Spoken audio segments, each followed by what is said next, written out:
I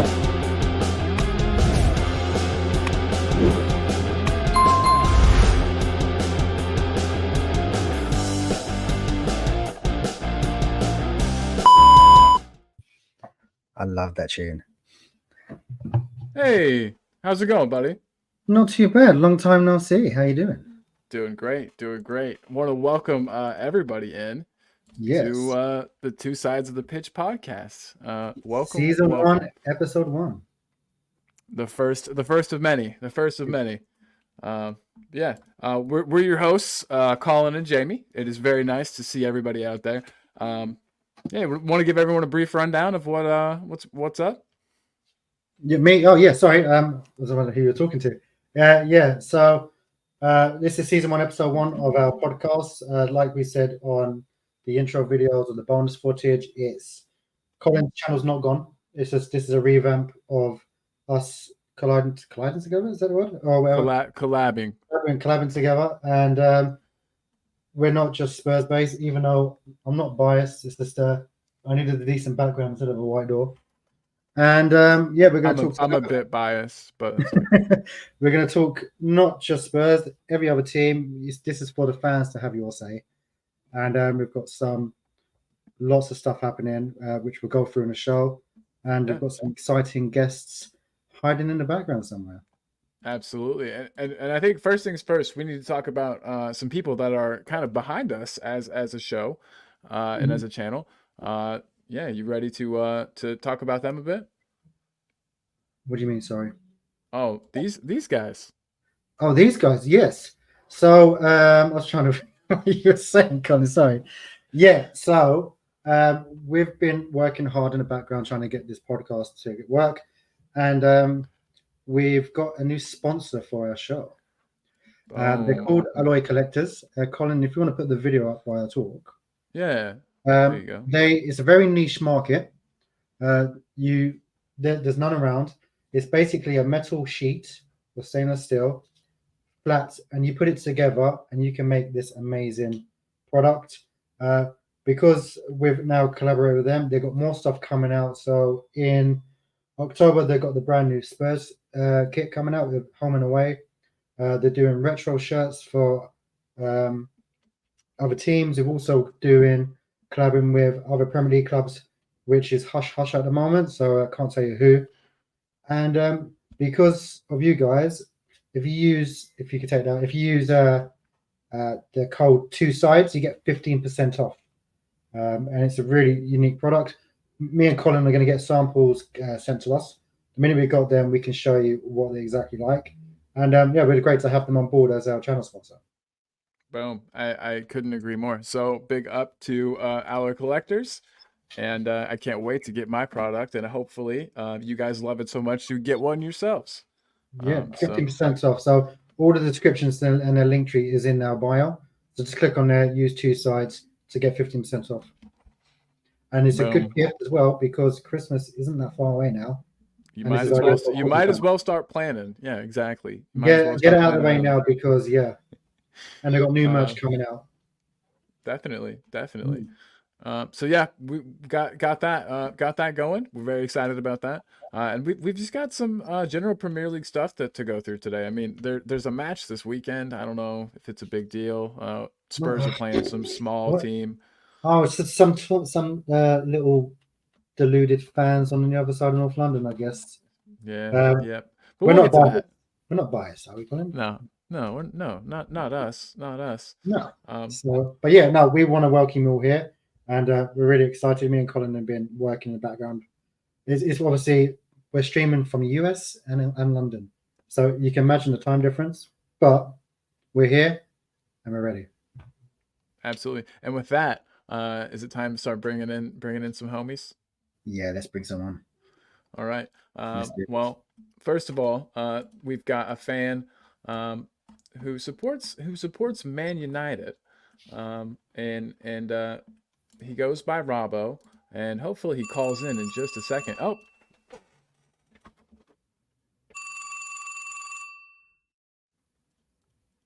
Robbo? Yeah. Oh, of course, man. Yeah, we'll get you. Yeah. Robbo. Hey guys, how we doing? How we doing? Excellent. How you doing, buddy? Yeah, good, thank you. Yeah, loving the podcast so far, man. Yeah, thanks for having me on. No, that's all right. You're welcome. We're working out the bugs. Yeah. Sorry, I was turning my volume down because it went really loud. Sorry. So, Robbo, talk to us. How did you become a Man United fan? Are you based in London? Are you? No, so it's a typical Man United fan story. Bit of a glory hunter, to be honest. So I'm born and raised in Poole, which is in Bournemouth and Dorset. So yeah, quite far away from obviously Manchester. But yeah, I was growing up. Man United were doing well, so I chose them, and I've been through some really good times. But the last 10, 12 years have not been so good. So I'm being punished for being a glory hunter, I suppose you could call it. Yeah, you guys are missing Sir Alex Ferguson. Everything, the wheels fell off. I mean, the frustrating thing is we just haven't had that consistency since he left. I mean, when other managers have gone, they've replaced them, and they've got someone else that has done all right. But yeah, I don't know what's going on. I don't know if it's the structure. Something's not quite right with the club at the moment in regards to what they're doing. But hey ho, we keep going, we keep believing, and we just got to keep going with that. Well, Robert, it could be worse. You could be a Spurs fan. We don't know what silverware is. So we've got it's just dusty. Yeah, I mean, it's just dusty. Yeah, I mean, the frustrating thing with like I said, we finished 8th last season. We had a terrible Premier League season, and Erik ten Hag got a lot of stick, rightly so. But he's won 2 trophies in his 2 seasons, which ultimately is football fans. We want our teams to be successful. We want to win trophies. So the football's not great. The performances aren't always good, but to beat Liverpool and Man City in the FA Cup last season and to do it quite well, you've got to give them credit for that. But it's a lot of misses and not so many hits. So it's difficult watches at the moment, but you've got to give the guy time this season. Do you know what I mean? They've given him a new contract. They've given him some money. They've brought players in. Yes, we've lost 2 out of 3, but you've got to keep going. You've got to keep giving this guy a chance. No, definitely. You guys have spent this summer too. Like you guys spent some money. You got some players in the door. So exactly. So they've shown the faith. They've given him some money to spend. He's brought in some of his own players again. And then you've got to see what happens. You can't just like think, 3 games in, it's not working. Got to give him time. But I do worry if it doesn't improve soon, that they will get a bit trigger happy, and then we end up back in square one. But I'm hopeful. Yeah. So before we bring other people on, you say you're a glory hunter. So was it 99 you started sworn in? Was it 98? So like mid 90s. I think my first memory as a Man United fan was David Beckham scoring the halfway line goal. So that was 1996. That's my first memory as being a Man United fan. I watched Euro 96, obviously the penalty shootout loss against Germany. So I watched that. And then, Man United was my team. And then my first memory was Man United was the Beckham halfway line goal. And then I fell in love with Man United. Beckham was my idol growing up. And got spoiled for choice, got spoiled for trophies. But like I said, I'm being punished for it now. It's weird how that I know you said the Beckham goal. Just a bit trivia. Do you remember who was in goal for Wimbledon? I believe it was Neil Sullivan. Yeah, former Tottenham. Yeah. Neil Sullivan, And he, we're getting another phone call, guys. Sorry about that. Let's see who this one is. In mid conversation, how rude. Oh, Jordan. Yes. Yeah, man. Yeah, we'll bring you right in. We're just finishing up with Robbo. Come on in, bro.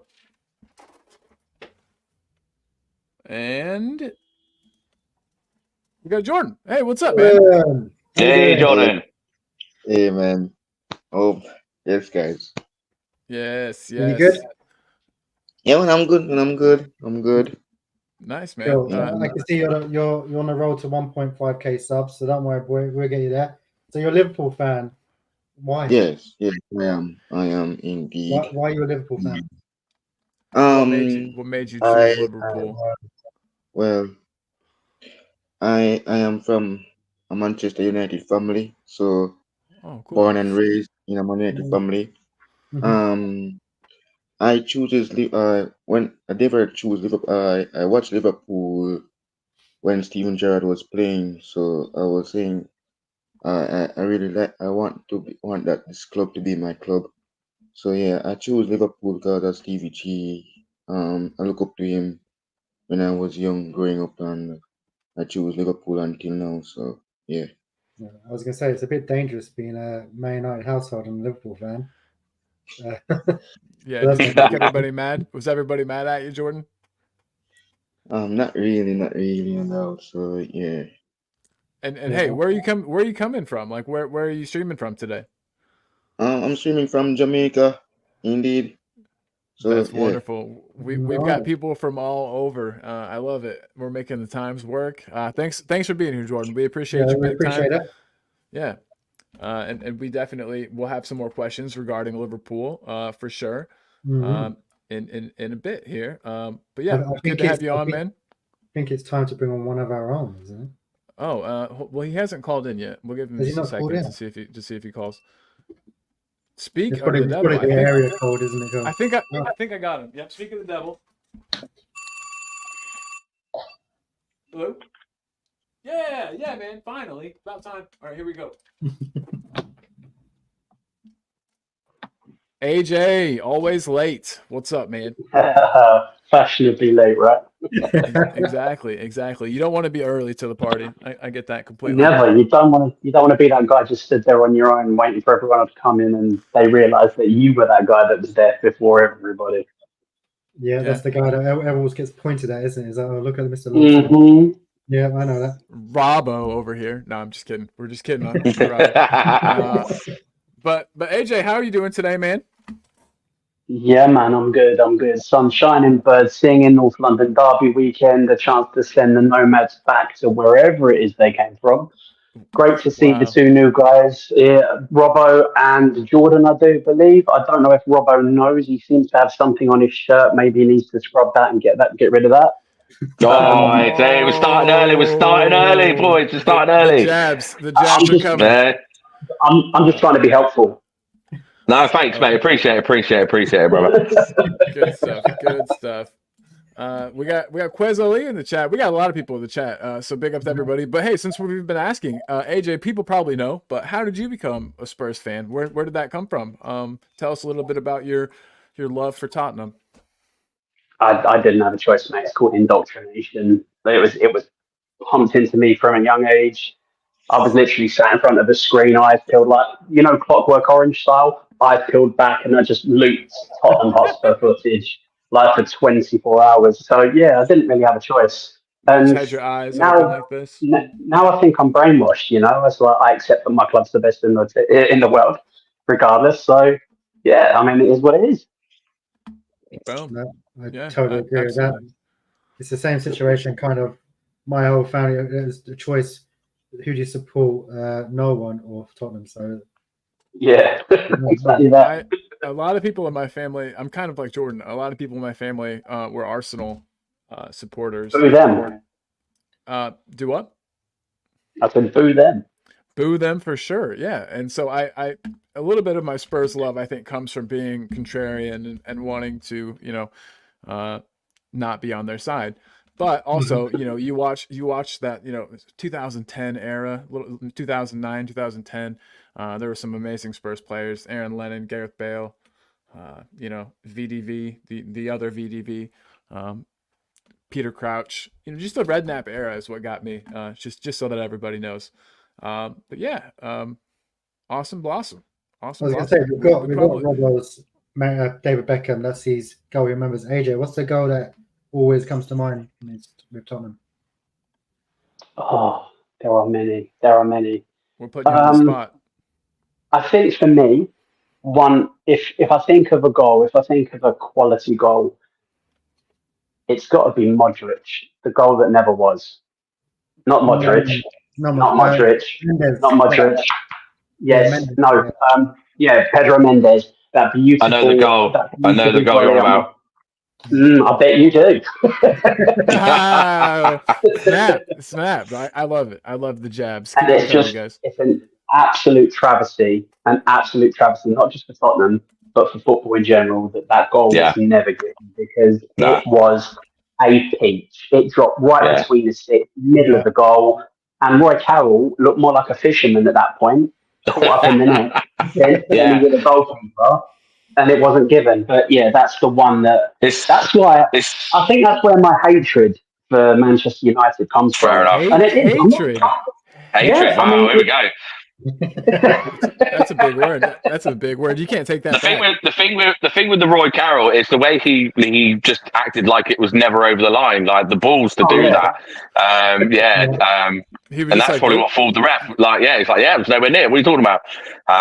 But yeah, well, what might make you like me guys more is so my whole family are actually all Arsenal fans, and I've gone against them and obviously been Man United. So it could have been worse. Do you know what I mean? So there we go. So Definitely. Not gonna lie, I'm warming to you now. I'm warming to you. no, happy days, happy days. And then, hey, Yeah, Jordan, is there a Liverpool goal that comes to mind? Your favorite Liverpool goal you can think of? Should I say Steven Gerrard? Hey, totally fair. He scored quite a few bangers. Quite a but few. when you think of Liverpool, I just think of Steven Gerrard slipping over. Slippy G. No, don't do it. You mentioned it first. I wasn't going to go there, but you've mentioned it now. Yes, absolutely. Too much We love water you. on the pitch. We love you. Wasn't We love that- you, Jordan?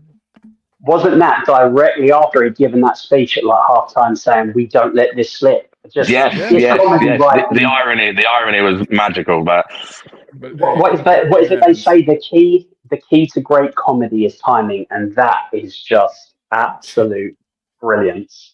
Oh, rough. But yeah, you're right. And that was his last match that he played, right, for the club? Yes, I think yeah. I'm not sure. I don't Yeah. think it was. no, I'm sure he played for a couple more years. I think, but Okay. yeah, I think was so. he carded? Was he carded in his last match? I know there was some controversy for his last match. I think he might have been carded and sent off. Not 100% sure, but I'll look into that. I'm I'll not look into that. 100% sure. Actually, I can't remember because it's not my team. So, and Look at fact, this. as I know about that, I'm not sure. Daniel Quist says that he was at the game at Old Trafford when Pedro Mendes should have scored the goal. He thinks people are hyping it a bit. Carroll should have caught that easy. So, hey, Daniel, big up, dude. Glad to have you here. It is awesome to have you in the house. And to everybody in the chat, thank you so much for being here.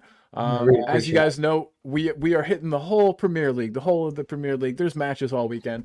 And Jamie, I don't know. Did you want to go through some of those matches? Yeah. and So some of those stats you had? let me get my stats up. Yeah. We just want to hit you guys with some knowledge, with some stats. Who doesn't love a couple of stats early in the morning? You know? Obviously, I'm going to do the first game of the weekend, which is going to be Bring it. 12:30 kickoff. Cool. It's Southampton This United. Yeah. Two. How many times do you reckon Southampton have played United head to head in the Premier League? Oh, in the Premier League, they've been got to be in the 30s or 40s, I think. They've not. Sorry, They've been quite. It might have been overall. Sorry, I looked at the wrong bit. Overall. Oh, overall. Oh, wow. Okay. Well, how many times they've played each other? Yeah, head to head. This is dunno. this is for everyone, not just Robert. Anyone can say. I'm going to go I'd 120. 120. Yeah, AJ. I guess it's got to be quite high because I don't think you pull it up as a stat if it wasn't. Yeah, I'm on Optus, so I'm using the Aussie website.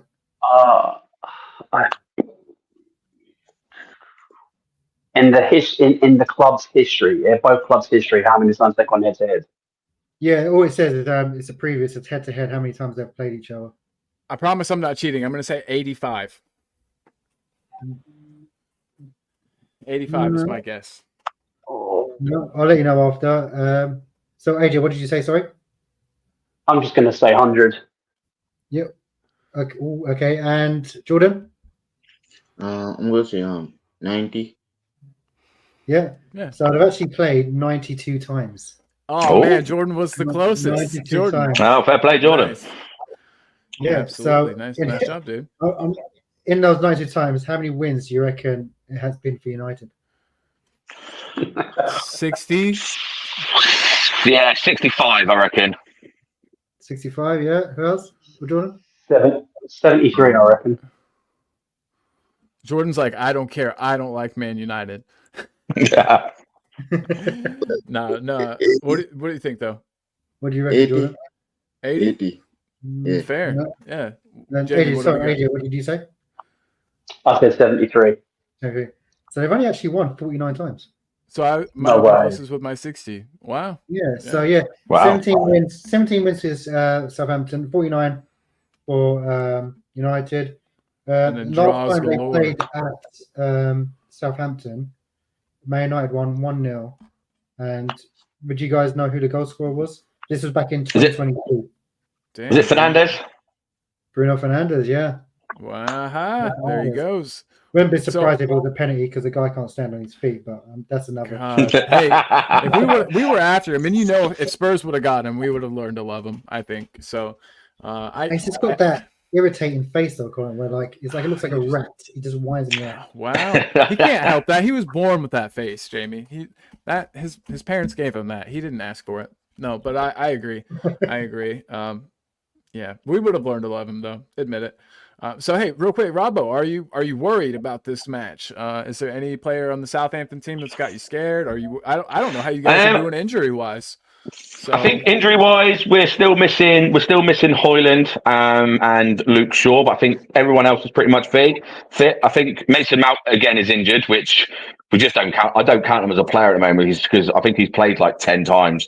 But no, in all honesty, I'm not worried. I think we will win this game. I think we will be too strong for them. I think they'll probably start that Agate in midfield, whether Casemiro plays after his absolute shocker of a first half against Liverpool a couple of weeks ago. But yeah, I'm not overly concerned. I think we will win this game. I think the break has done us good.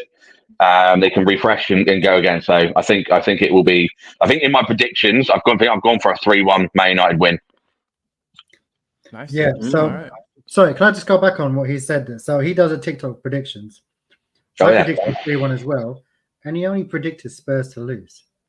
Sorry, guys. Sorry. Don't kick me off. Go on, Dave. No, it's fine.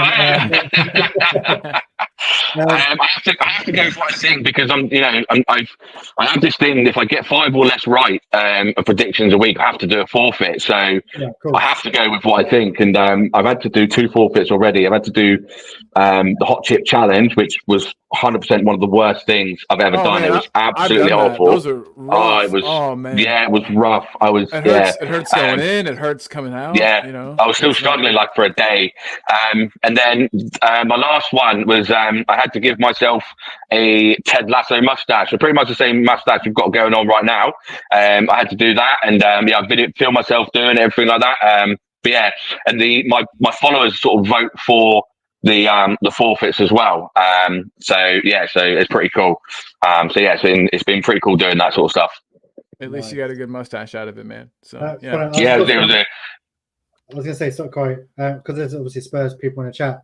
I've got some breaking news on the injury update. Oh shoot! What do we got? Give it to us. We can confirm that Mickey van der Ven and Dominic Solanke are available for Sunday. Oh, music to my ears. Oh. Say it Arsenal. louder. Say It it just louder. came than in on on- the back.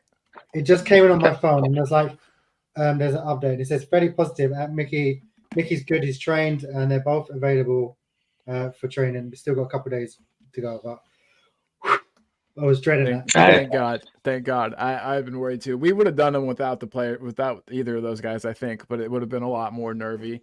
We can play the high line now, but we'll get to that match. We get to that. So- So yeah, that was that. dude. So you're going for 3-1, Robert, yeah?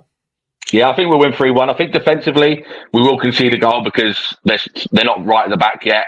I think we're missing Luke Shaw. We are missing him, but I think we'll have enough going forward. He used to be shit. Remember when he was terrible and then got better? I don't know. He was he super had hot like a for transformation. Southampton. Yeah. Yeah. I rate him. I think Marcus Rashford misses him on the left. I think that's part of the reason why Rashford's not playing well. As soon as Luke Shaw gets fit, those two on the left, I think we'll go flying with them. But yeah, I think we'll win 3-1. Just going on to Rashford though, just quickly. If a bid come in for him, would you say goodbye because he has been poor for quite a while now?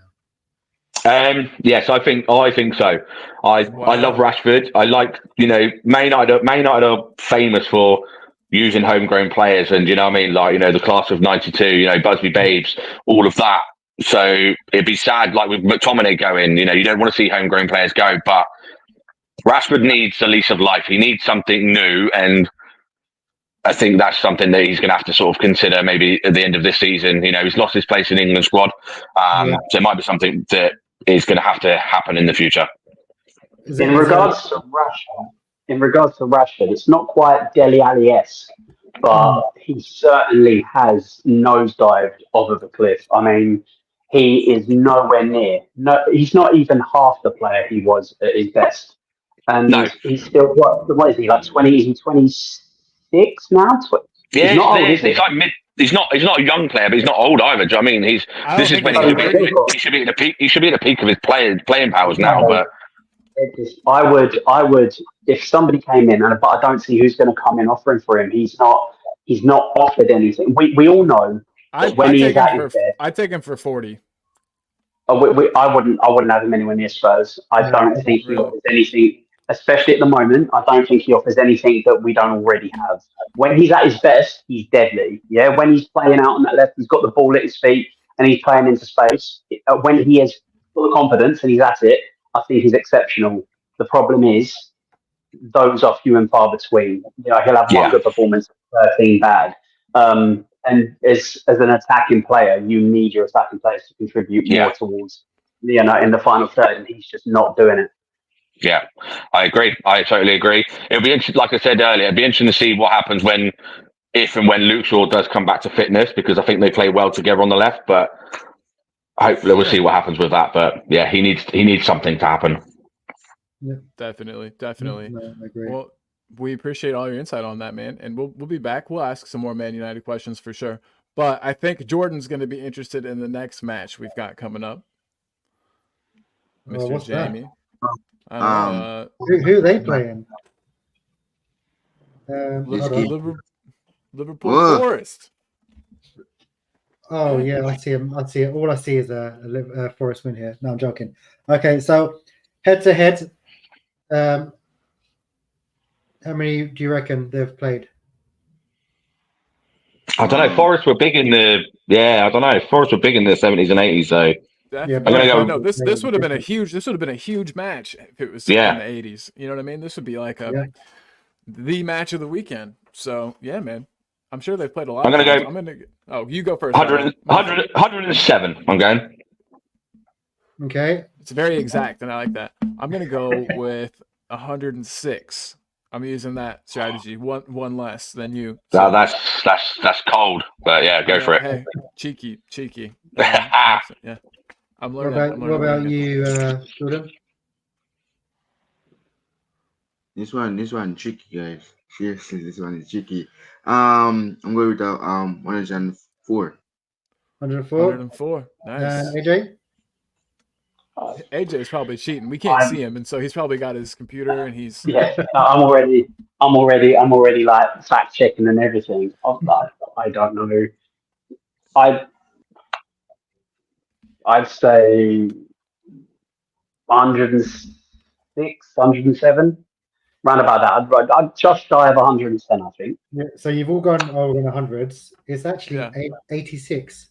Oh wow, 86. Yeah, 86 times. And how many wins for Liverpool?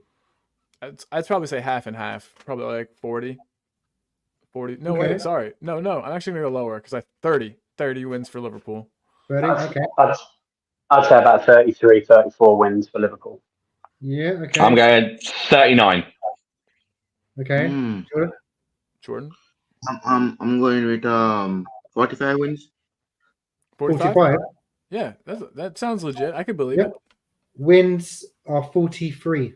Oh, Jordan, shoot, Jordan, man, you're on it. Well, You're on it today. Yes, sir. 43. So 20 wins for Nottingham Forest, 30 home wins for Liverpool. Forest have only won 5 times at Liverpool. Wow, that must have been in that period where they were dominating. That's probably the Brian Clough when they had like the Stuart Pearce and everyone else, stuff like that. Yep. So yeah, so AJ, what's your prediction on this game? No, not AJ. Jordan, sorry. Yeah, Jordan, what do you think?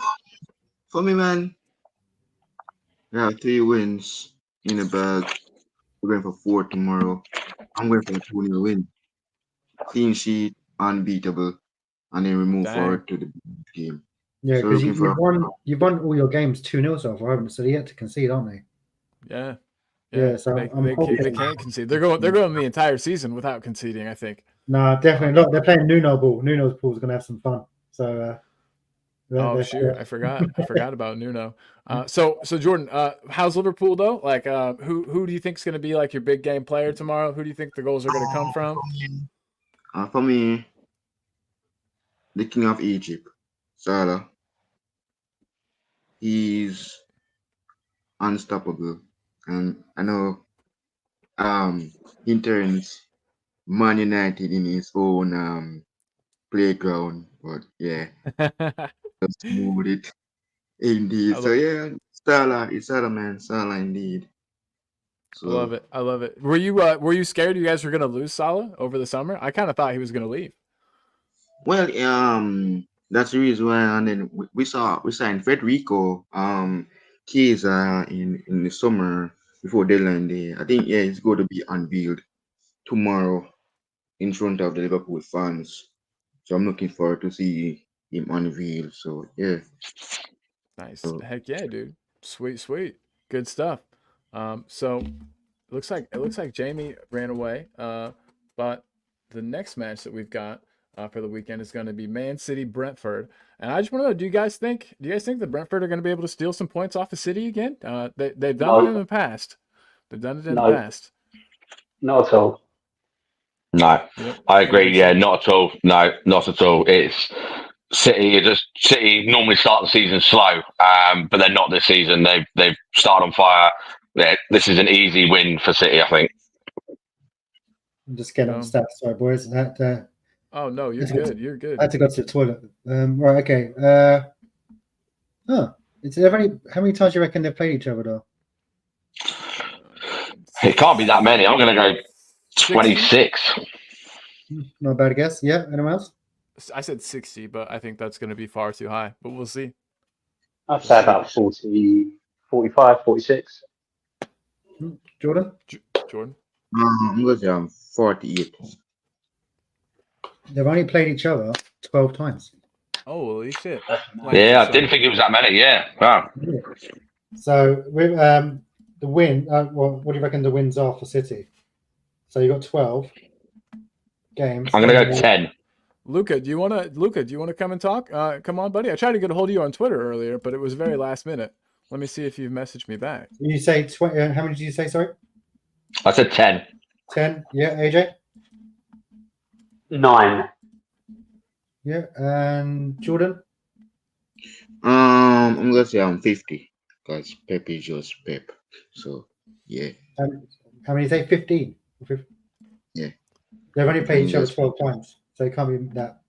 Dang. Yeah. Snap. Yeah, But still. guys. Yeah. No, It's that's a actually good one. 7-4 for City. Oh. So it's not bad, to be fair.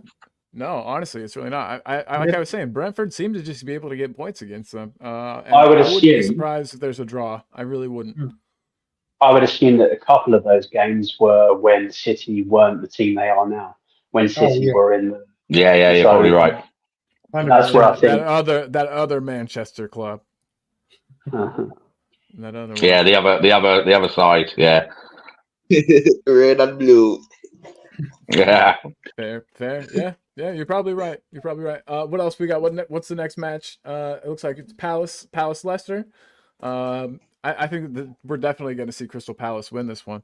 I don't know why. true. It just feels like a Crystal Palace win It's to a me. shame though, isn't it? Because Palace started off last season, they were really good, but they've just fallen off already. It's only like 3 games in.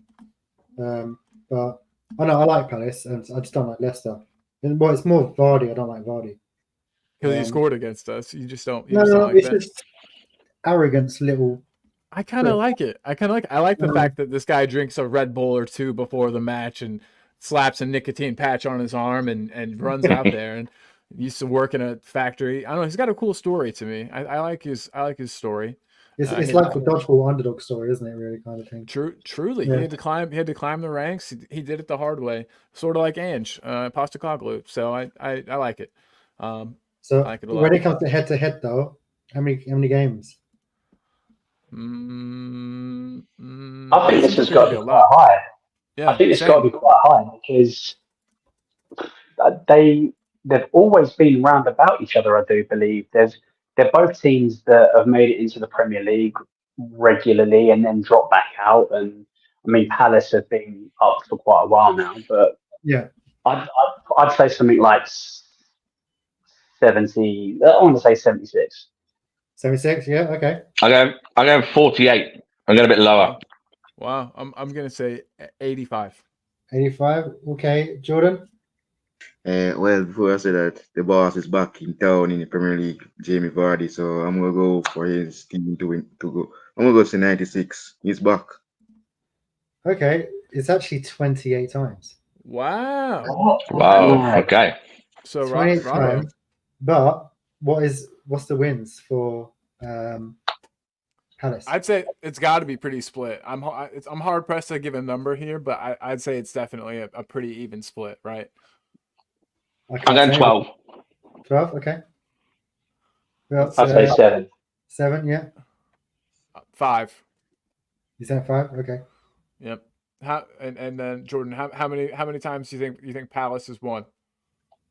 In this fixture? I think 13. 13. Not So, a bad one. It's actually 10 wins each. Ooh, I knew it was Oh, going I to be went- split. I was right at the beginning. God, I should I have. went far off. I went far off of my 12. But it's No. weird though. So Yes. home wins it's 6-4 for Palace, and away win and away it's 4-6. So it's literally swapped. It's crazy. Wow. Yeah, Interesting. yeah, Interesting I'm stuff. going for Palace win tomorrow. I reckon 2-1. So Yeah, I've gone 2-1 Palace to win for that one. Yeah, I reckon Nice. there'll be goals in that one. I reckon 2-1. Yeah, because they did it on the hotels yesterday. So I reckon 2-1. We got Charlie FTT in the house. I think that might be one of Jordan's homies. But he says Palace is going to be Leicester 2-1. Charlie, I think you might be right. That's a good score line. Leicester could probably, they're probably going to score. Jamie Vardy's out there doing his thing. But yeah, 2-1 I think is fair. I don't know where the goals are going to come from for Palace. Well, they've got the So- Eze's and they've got I can't remember their striker's name. I can't remember his name. It's gone out of my head. Yeah, no, Edouard, isn't it? Is it Edouard? Yeah, Edouard? yeah. So, he yeah, came from he's the pretty Scottish decent. league, right? Yeah. So? Yeah. I thought you said Dragic. Haven't they always? Is it Palace that have also got that? Is it Jean-Philippe Mateta or something? I'm sure. Yeah. Yeah, him. He's actually pretty decent. Yeah, he's not bad. Their strike partnership, their forward line is actually pretty good, and they seem to work well as a team. But No then more if they're Wilfred not Zaha on it, though. if they're not on it, they are quite poor. But I fancy them to get the win. Yeah, they should get a win tomorrow. I'd be surprised if Leicester get a result there. And I just wanted to say, Luca AFC, who's in the chat, Luca, if you would like to come on and give your view from Arsenal, we would love to have you, man. Check your Twitter. I sent you the StreamYard link if you want to come hang out. So that is out there on your Twitter, Luca, just to let you know, Luca, my friend. Please don't bottle it. Please come on. Yeah, Yeah. come on. Oh, don't bottle it. Don't. Oh man, you're getting them like that, huh? Oh, okay. Arsenal crumble. It's getting dirty already, guys. Okay, so we were almost through the matches. There's quite a few. Do you want to just hit the next one, or should we do something else, guys? This is our first show of the first season, so we're kind of working out the kinks here. Jamie, you want to continue with matches, or do you want to talk to these fellas about how their seasons are going? What they think's coming? Do one more match and then go into it. Let's do it. All right. So the next match that I've got here looks like it's Fulham West Ham, London Derby. London Derby. Yeah. I hate West Ham. That's one thing you'll learn about me is I'm like very anti West Ham. It all started because of Mark Noble. God, I hated that guy. What a tool. I was going to say, like a little trivia about me. I used to work for West Ham Football Club back in 2000.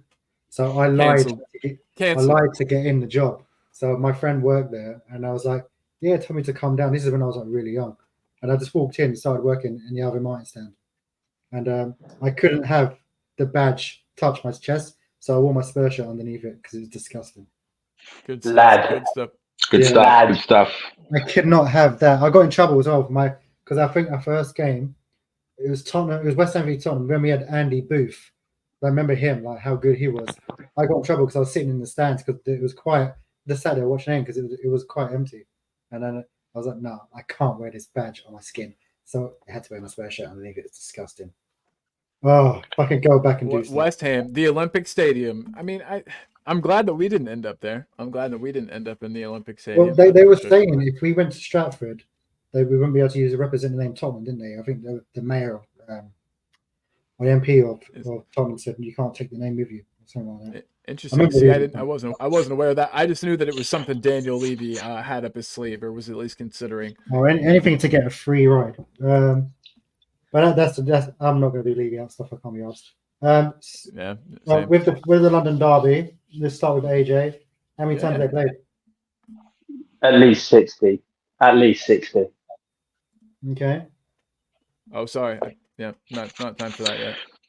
I'm going 72 for that one. 55 for me. 72. Yeah. How many? 85. 55. 55. And Jordan? 77. 77. They've actually played each other only 46 times. I was right. I was closest. Yes. Yeah. So how many wins would you say Fulham? I'd say Fulham from 20. Okay. 14. 1-4, 14. 14. Yeah. Okay. Oh, I was going to say 30.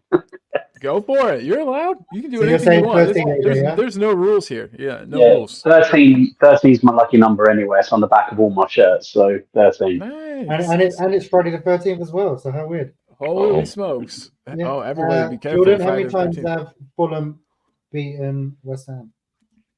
Fulham, West Ham.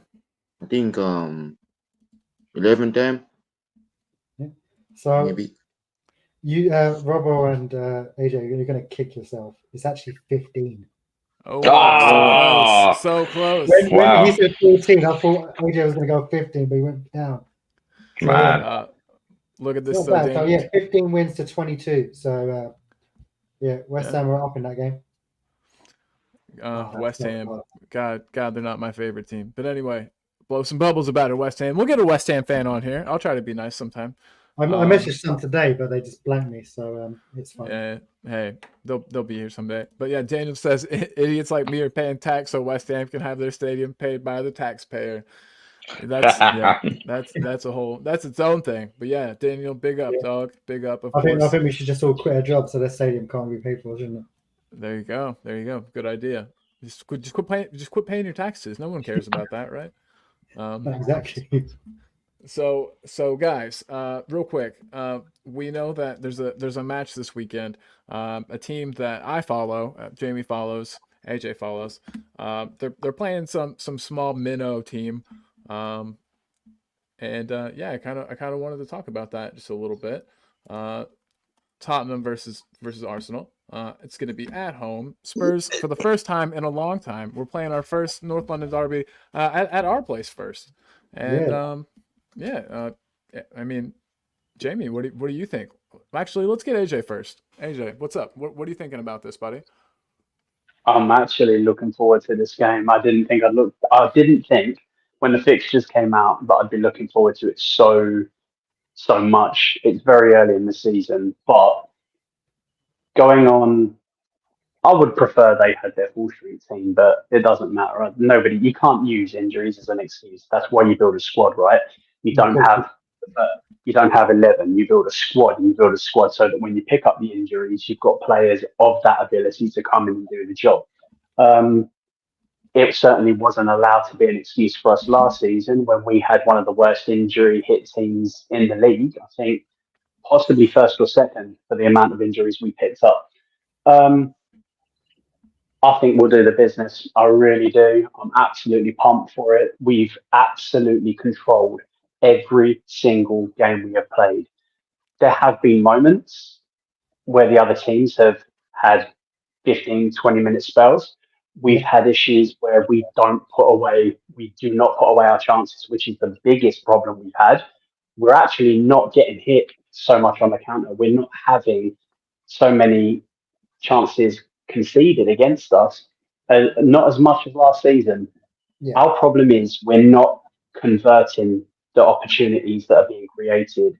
And when you do that at this level, it doesn't matter how much you lost the game, doesn't matter how many shots you have. If they're not ending up in the back of the net and the score is still 0-0, there's always the opportunity for the opposition to equalise or steal the game. But I think this game will be about the midfield. I think whoever's midfield dominates this game will ultimately win out. And I don't see Arsenal's midfield. I think what they're going to do, I think it's Partey and Jorginho. I think as a double pivot. Now, I've seen Milk turn quicker than Jorginho. And Partey is the most, other than Paul Pogba, for me, is the most overrated player. I can't stand players. I don't know if Robbo feels differently, but I can't stand players being lauded for doing the very basics. I remember watching a game where Paul Pogba picks up the ball unmarked, pinging the ball 60 yards to I think, who was it? I think it was Rashford that was unmarked. And Gary Neville was like, oh, world-class pass. If your midfielder, if any player on that team isn't picking the ball up unchallenged and passing it to a teammate 60 yards, then you don't deserve to be playing football. There's nothing world-class about that. Like De Bruyne, he is a world-class passer of the ball. It doesn't matter who's on him, what angle he's at. He's finding his man, making the runs, back post, beating the defender. Paul Pogba was a substandard player that had certain attributes that people hyped. And for me, it's very, very similar to Partey. I don't think Partey is anything exceptional. I think he's a bang average player. And the stats absolutely back up what I'm saying. I compiled a little, because I think the game is going to be won and lost in midfield, I compiled a little comparison of the stats. And let me just tell you that Partey, as a defensive midfielder, is absolutely terrible. He's not even a deep line playmaker, because his actual numbers that he's putting up in the final third in an attacking sense aren't fantastic anyway. Jorginho is better than him all round. Jorginho is better all round, but still, Jorginho's not going to be making these runs from deep, linking up, driving his team forwards. Neither of them are going to be doing that. So what they're going to be doing is sitting and holding and trying to hope that their forward line can somehow win. And don't get me wrong, Trossard is a threat. He is the one player in that team that I think Saka, we know Saka's going to perform. He always does against Tottenham. He's a decent, very, very good. Martinelli's always hit and miss. He's a good player, very good player, but he's hit and miss. Saka nearly always performs against Tottenham, and he is a quality player. But Trossard, I just think whenever that man's been on the pitch, he affects the game. He is just a very clever, very tidy footballer that I wish we'd have signed, and we could have if we hadn't have undercut them. Like we tried to see him, and we're like, nah, not at all, mate. So we missed out on him. He's the danger man. He's the one I fear. Nobody else in that team. I think we can deal with them all, but I think Trossard's just got that something about him that makes him very difficult to pick up. He's a wild card. I agree, because I don't like Trossard, but he is quality. But the only thing I'm worried about, you guys are going to probably go, what are you talking about? For some reason, Sterling, I feel like he's going to have a blinder if he stays. He does hate Spurs. Well, who doesn't? But it's just, I don't know. Like, Robert, what do you think about the game of the weekend? I like the football Ange plays. I mean, it's exciting football. Really positive. They go for every game, and they have played well in every single game this season. But I think what Arteta is doing at Arsenal at the moment, he's made them a really good force. I know they're going to be missing Rice and potentially. I don't know if is it been confirmed if Odegaard is missing? Is he definitely missing tomorrow? Do we know that? It's not been confirmed yet for some reason, but the national manager said it was about 3 weeks. Yeah. So I think I agree with AJ. I think it will be decided in midfield. But Arsenal's defence are really, really strong as well. So I see it being a really good game. I see there being goals, and like I said, I know it's not what you guys want to hear, but I have gone for a 3-1 Arsenal win. Shit. I've got a couple of. I know I do apologise, but that's I've got to go with my heart. I do have a couple of. course. I have a couple of guys at work. One's an Arsenal fan and one is a Tottenham fan, and they've gone for a bet on the game this week. So whoever's team wins, the other person has to buy them like a pack of beer. It's quite a nice friendly rivalry they've got. But yeah, so That's good stuff. it'd be interesting on Monday to see who has to bring the beers in. But I fear for my Tottenham mate. But let's see. Yeah, and Daniel Coys has a good comment here. He just says it's quite clear that Tottenham can hurt Arsenal in the midfield. It's the runners from midfield. We got to hurt them because defensively, Jorginho does not like running back to his own goal. So we got to boss the midfield. And Yeah. with that in mind, so Basuma I think is injured. Bentancur, Cole, yo, can I just quickly, the stats, what Daniel said, the stats back that up. So the progressive carries, from these players. So Partey, his progressive carries, he's only in the 22nd percentile. That means he's rubbish at that. With Jorginho, he's only in the 12th percentile for progressive carries. Whereas better. Bentancur is in the 62nd, Basuma is in the 71st, and Sarr is in the 72nd. So there's a huge chasm between the different our midfields. So whichever midfield we play, our midfielders are going to be driving that ball forward. Whereas the stats prove that that's not what Arsenal do. Arsenal rely heavily on their fullbacks and on their forward line. Whereas their midfielders that they play your deep line, which would be Declan Rice usually, but it's going to be more than likely it's going to be Jorginho and Partey, or at least one of them. They don't do that.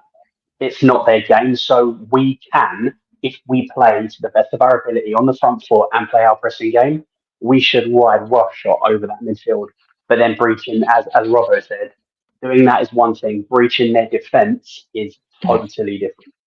Yeah, because I was saying, I heard a rumor that they were talking about maybe having Saka in midfield and then going like different kind of route. But Interesting. Yeah. at their defense though, it's Saliba. It's not him. That their danger man for me is more Gabriel because he's just a wind up. But he gets the headers in more than Saliba. So I don't know. I'm kind of glad Calafiore is not playing yet. I think he's gonna be mustard. But we'll have to. I think he's got a knock as well though, because I don't think. Yeah, he's not playing. I know. I don't know if it's because of just him being not fully integrated into the squad or what. But yeah, he's not playing. I'll ask you guys a question. Obviously, you three are Spurs fans. Are you happy with 65 million for Solanke? Is that good business for you guys? What do you think about him joining? At first, I was underwhelmed is the wrong word. At first, I wasn't so sure, but the more that I watch of him, the more I see his numbers, especially off the ball, pressing, looks great, and he scores a lot of tap-ins, and that's good because we are a team that likes to, drill in low crosses into that area, and so we just need someone there that can put them away. I think that's been our problem these last couple of matches where we haven't, been able to finish our dinner. I think it's due to not having an actual striker. And I think that, naturally that's his position. He knows where to be. But yeah, 65 million is a lot, but it's kind of the going rate for a Premier League proven player, I feel like. But I didn't mean to steal that answer completely. Jamie, AJ. AJ, I'll let you go first. Oh, such a gent. Cole doesn't treat me like a lady at all. No, He's just straight in. It's Absolutely no respect, but there you go. With the Solanke deal, I like Solanke. I think it's taken him a long time to establish himself and understand himself as a player. Yeah. Last season, he had a very, very good season, and I've watched match highlights. I've watched replays of games for Bournemouth. I've watched all the cheeky little montages you get on YouTube, and he scores all manner of goals, running from the left, from the right, in the midfield, holding play up. back to goal, holding his man off, driving the ball into the bottom corner, heading it into the top right corner. He has scored an array of goals. So he's not a one-trick pony. He's not someone that's just like, oh, like Van Nistelrooy. Van Nistelrooy was a one-trick pony. He was a tapping merchant, but my God, was he brilliant at it. Yeah. Like to this day, the best poacher I've ever seen just was in the right place at the right time, always beating his man, scoring a goal. And you want those sorts of players, right? So, Yeah. but Solanke is an all-rounder. He scores and he's rapid. He presses incredibly hard. It was touted as an idea that we'd be interested in signing him very early on. The back end of last season, people were, oh, what do you think of Solanke? And then it was kind of suggested before it became like a concrete, we were interested in him. Mm. And I was thinking to myself, yeah, like depending on the price, he's a decent player, and his attributes, the way he plays the game, fits perfectly with the way Tottenham play. So he's like the missing piece. Would I have paid £65 million for him? Probably not. But at the end of the season, if he's got 20 GA and we've made it to a cup final, won a cup, then we would have paid double for that. Do you know, if we get to a final, we win a trophy, and it's because of him, we'd pay double that. Anyone would. You'd be like, I'd have paid double that for that striker. So it's kind of like the proof will be in the pudding, right? He's only had one game. He looks razor sharp. He didn't put his chances away, but he was in the right places. He was arriving at the right time. I think he was trying too much to impress on his debut. He's picked up a knock. I'm hoping that he plays his way back into the team. He's not rushed. I think that he'll have a decent season. I would expect him to be putting up about 20 goals and assists this season. I think anything less than that, I think if it's less than between 50 and 20, then you've got to start asking questions. Was he worth it? Have we spent too much? But if that's the return we're going to get in his first season, Yeah. I think it's a good bit of business. No, I agree. I don't think he's the replacement for Kane. No one can replace Harry. But we replaced the goals. I mean, we scored, more goals than the last season that we had him. So I mean, no, exactly. And I think if we had Dom against Newcastle, we definitely would have won that game because the amount of balls that are going in, and he is a poacher. And like 65 minutes is a lot, but unfortunately, finding an Englishman in the Premier League, it's the going rate, unfortunately, isn't it? So I'd rather have someone I'd rather have someone that's proven in the Premier League than going to get foreign guys who will come in and settle in, because you can see how that works. And look at Ndombele, for example. So Soldado, I don't even want to talk about that. I like Bobby Soldado. I liked him, but it's the same like with Sergei Rebrov. It took him ages to get his first goal. I mean, when he got it, I think he got like 11 goals. I'm not for sure, but Soldado would be good. Soldado would be good if he was in this team. We actually would have service coming into him. But I'll tell you who would be good in this team now if we had him. Roman Pavlyuchenko, because I loved Pavlyuchenko. I thought he was quality. Yeah, he was a good player. He was a good player. I liked him. Yeah, Roman Pavlyuchenko. That's a thunderbolt he scored. Yeah, he had a thunderbolt of a left foot. Absolute cannon. I loved him. Yeah, I watch his videos every now and then, like when it comes up, when Gareth Bale done that amazing run, and everything. Oh, yeah, I've got off super Pav. Can't bear. We can't get two Spurs. We can't get two. Yeah, no, I know. I'm just trying to like reminisce the days when we were good. So hey, yeah. So stop it. We're good. I think that we break our duck this season. I think we're gonna get a trophy. I really do. Is that delusion on my part? For sure. Yeah, of course. Don't worry. I think every year we're gonna win something. So don't worry. Yeah. Right. One more question on Spurs. Yeah. So, would you rather win a trophy this season or qualify for the Champions League? What would you rather? Oh, trophy, 100%. Trophy as well. Yeah, we're not. I mean, we got to the Champions League final. I felt like that was a fluke. Jordan, I hate you guys for beating us in that Champions League final. By the way, I cried that day. Tears came out of my eyes, a lot of them. But I was drinking, so that's what I'm going to blame it on the booze. To be fair, I was drinking. I was in Putney drinking, and it's a Chelsea area, and I was like walking down, crying down the road. I got asked to leave the bar I was at. So I was pretty ugly, if you can imagine that. But it could also work in our favour because he's asked a question like, would we want to win trophy or Champions League? We're in Europa League, we're in the Champions League already, so it's a win-win. Ha. Yeah, you could kill two birds. You could kill two birds with one cup. There, it's a good idea. Exactly. For us fans, it's a trophy. It's an absolute trophy. There's no fan I know would pick anything other than a trophy. But Daniel Levy, he wants Champions League football because the revenue generated from qualification is 7, 8, 9, 10 times that. So, yeah.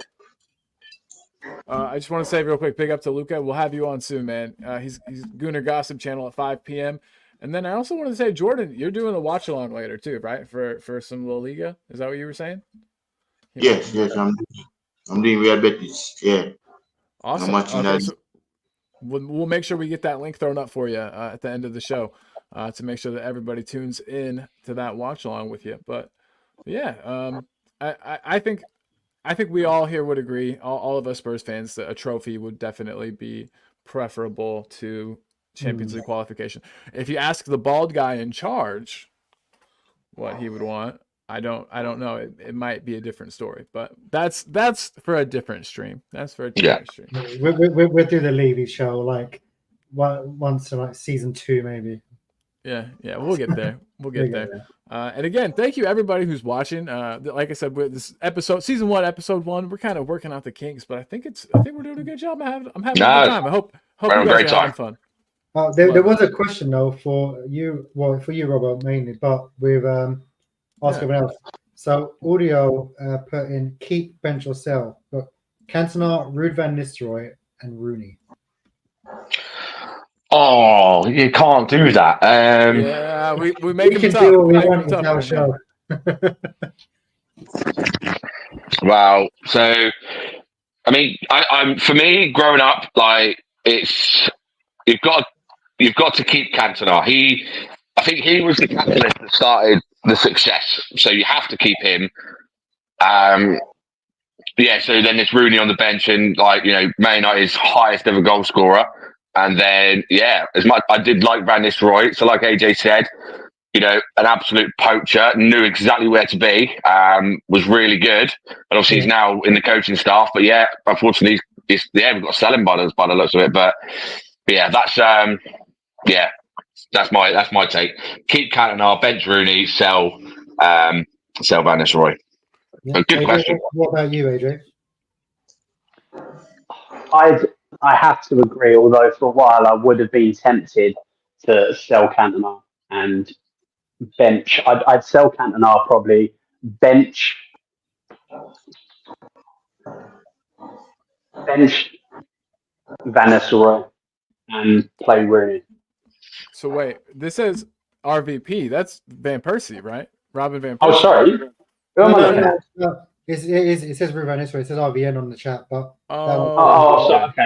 Okay. So Van Nistelrooy, just because he's the best poacher I have ever seen by a mile, and he would be guaranteed to get you goals. You would what was he picking up? 15 to 20 goals a season, wasn't it? Yeah, it was regularly. Yeah, he always hitting double. So, and I don't think Cantona was quite that. Well, I mean, Cantona, I love the way Cantona played. I love that.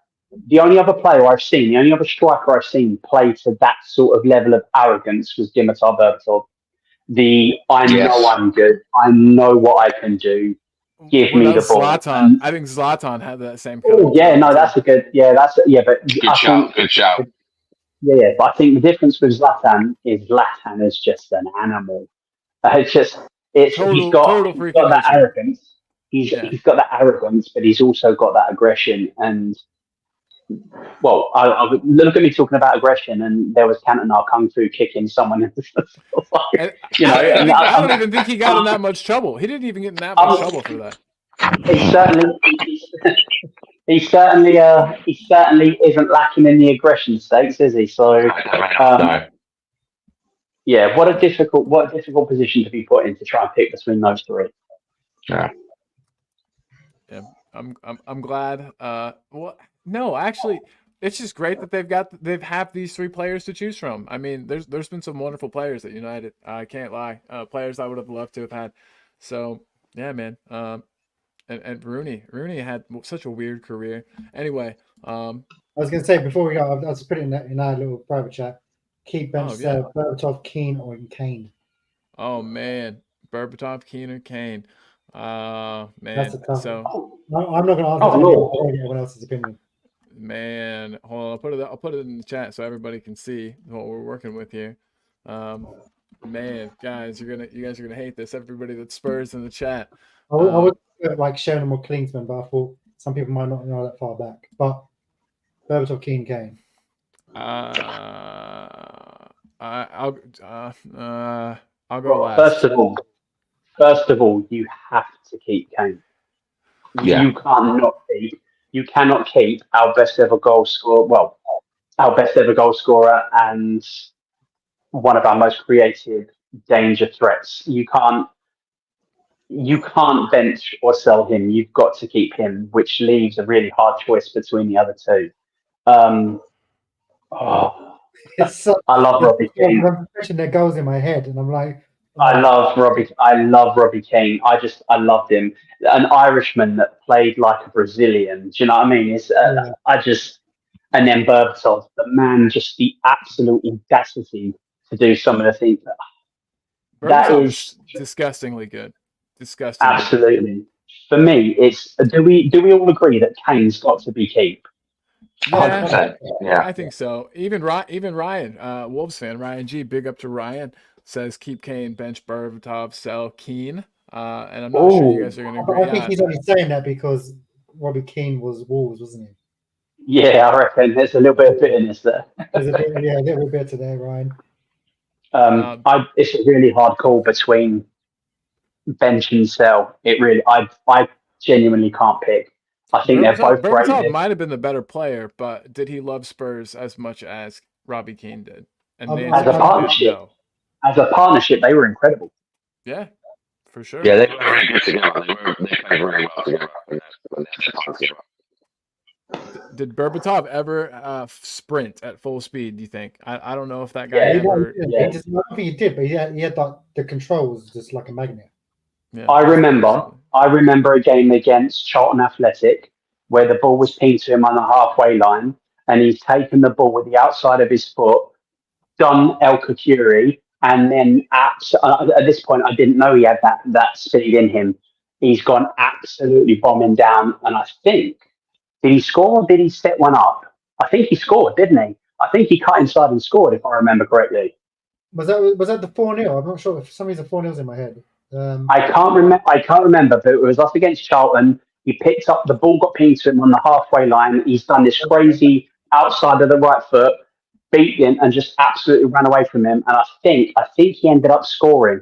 And until that point, I never knew he had that speed in him. But the intelligence of it, first of all, he had everything as a player. He had the strength, he had the vision, he had the intelligence, had a turn of pace, the guile. For me, Berbatov is a name that doesn't get talked about as often as it should when you're naming greatest strikers in the Premier League, because his all-round play was exceptional. And he was a cigarette smoker too, which obviously kids don't smoke. If you're watching this, but the fact that is also hilarious to me. It's kind of Vardy-esque in that he just didn't care. He could do that and still perform at a high level. I think I'd have to sell Dimitar and keep Keane because I like Robbie Keane was like amazing. I like the celebration a lot. Yeah, Berbatov kicked up a stink. You know. Yeah, I remember I was playing football and then I came back and I think we were playing Everton. I think he scored a double and I got back just on a Sunday before Rod's dinner. But yeah, no. Dang, look at that! Throwing out Sunday Rose. You were playing football. Jamie's bragging. Jamie's bragging on us right now. Yeah. Because obviously we're talking about Spurs too much. Let's do the head-to-head. So how many times have we played Arsenal? Oh God. Oh. So Spurs never been out of the top flight.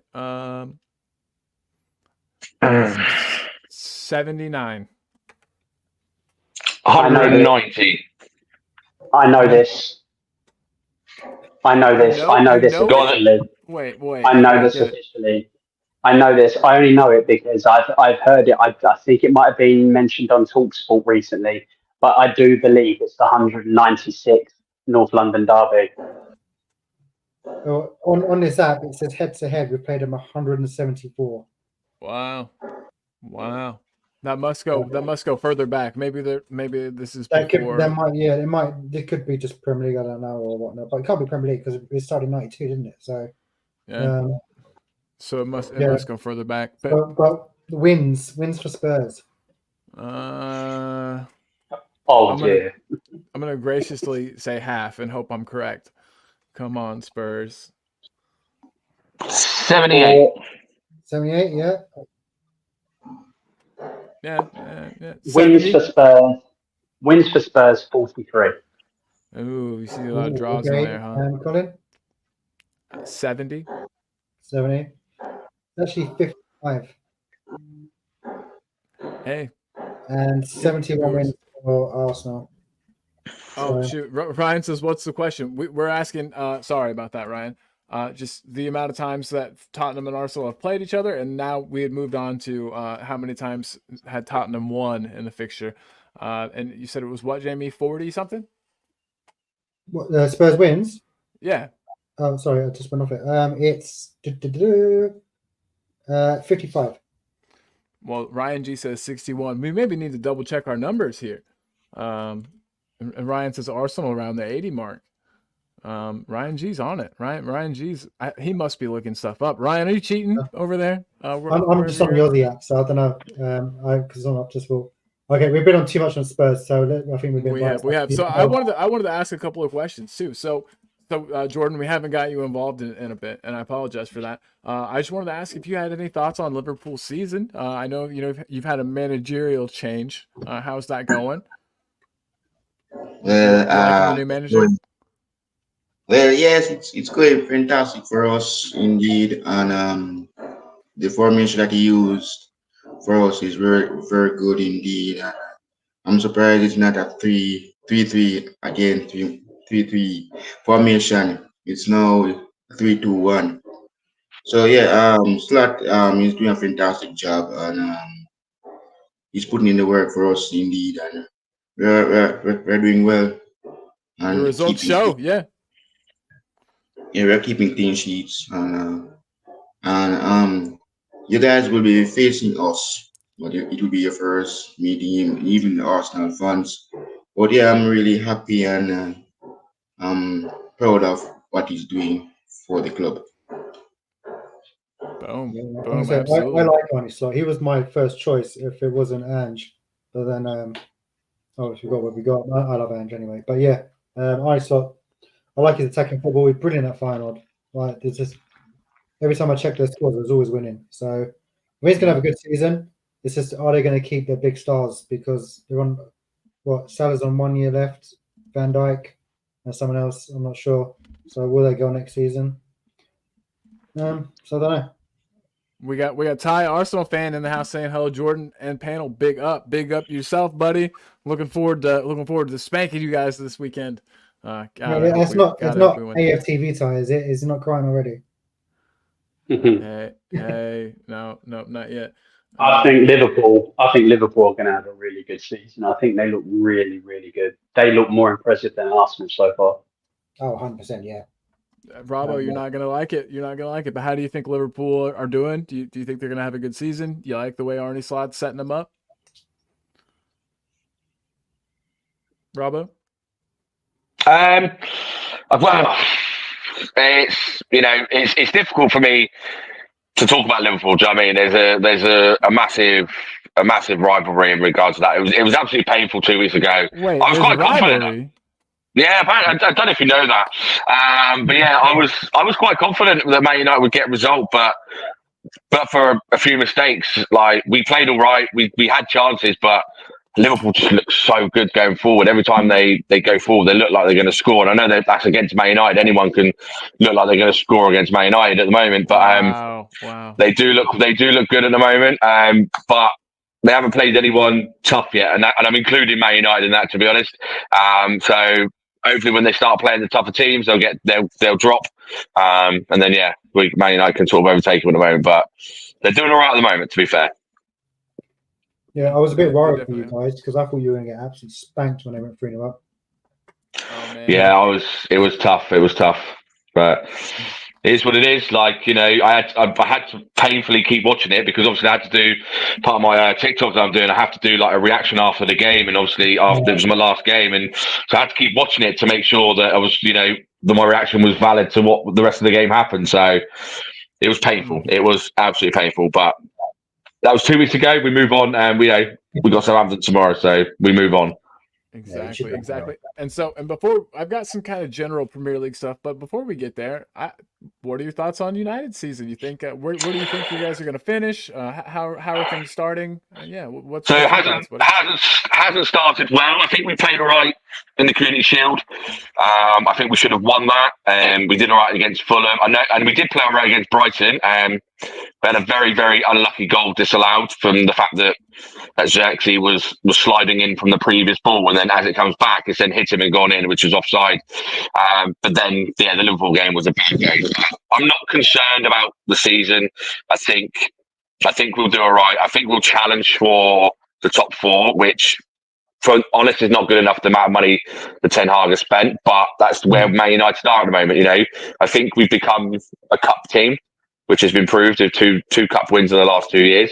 So, if you ask me, would I take fourth place in another cup, like be it the FA Cup, Europa League, League Cup, either one of those? Yes, I would take that because every club wants to win a trophy. Do you know what I mean? And that's how you divide success. So, yeah, give me a trophy and a good league season, then I'll take that. But 73 games in, plenty of time to go.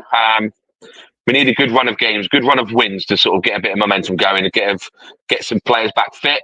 And then, yeah, we'll move on from there and go. I have an You certainly embarrassing question. Oh, sorry, we all started to talk. Everybody, Jamie. I'll let go. AJ go because he's a guest. Oh, sorry, man. Thanks. I was just going to say that you definitely need Hoyland back. I think Yes.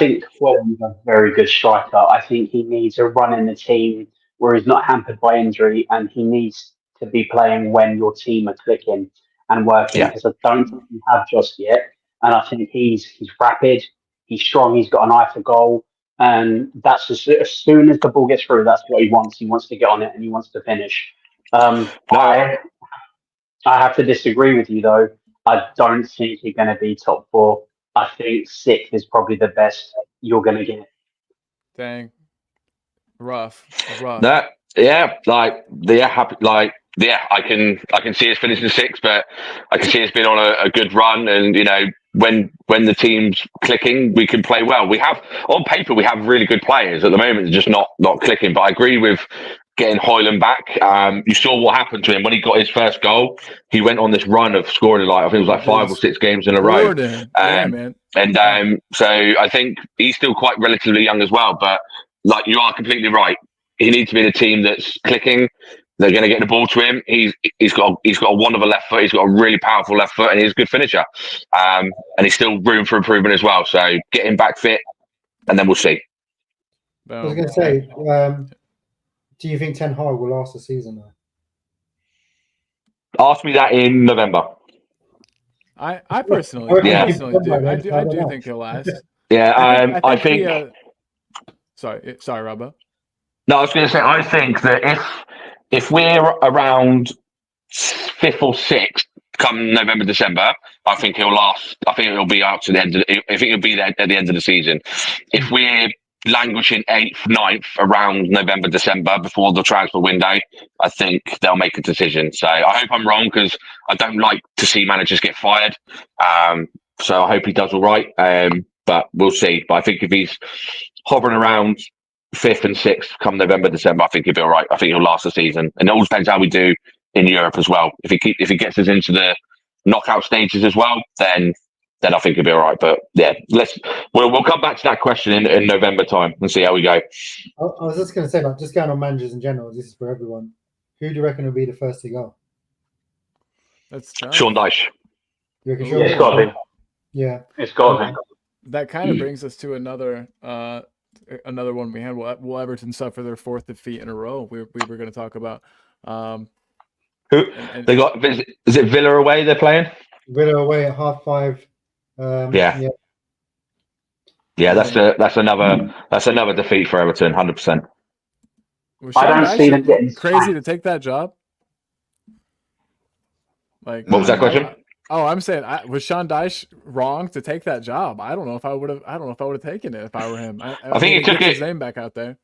I think he took it at the right time. He's done what he's done what he's brought in to do. He was brought in to save them from relegation, which is what he's done 2 seasons in a row. But they're not. I mean, unless something drastically happens with them, they don't look like they're improving anytime soon in regards to behind the scenes and with the financial stuff. So he's done what he's needed to do. I think he'll be the first to go, and then he'll move on to somewhere else in the Premier League. I think. Yeah, I was going to say as well. I think if they go down, they've just got a new stadium, which they go in next season. It's going to ruin Yeah. them financially. Yes, That's but it'll be crazy. the nicest I didn't stadium in the know. Championship. So I did not So know they've they been had there for built a a new while. stadium. That's funny. So let's just do head to head. How many times do you reckon Villa played Everton? Oh, for God. their historic teams, I'm going to go similar to Tottenham and Arsenal, 862. Very precise. Yeah. Okay. Anyone else? I'll say 150.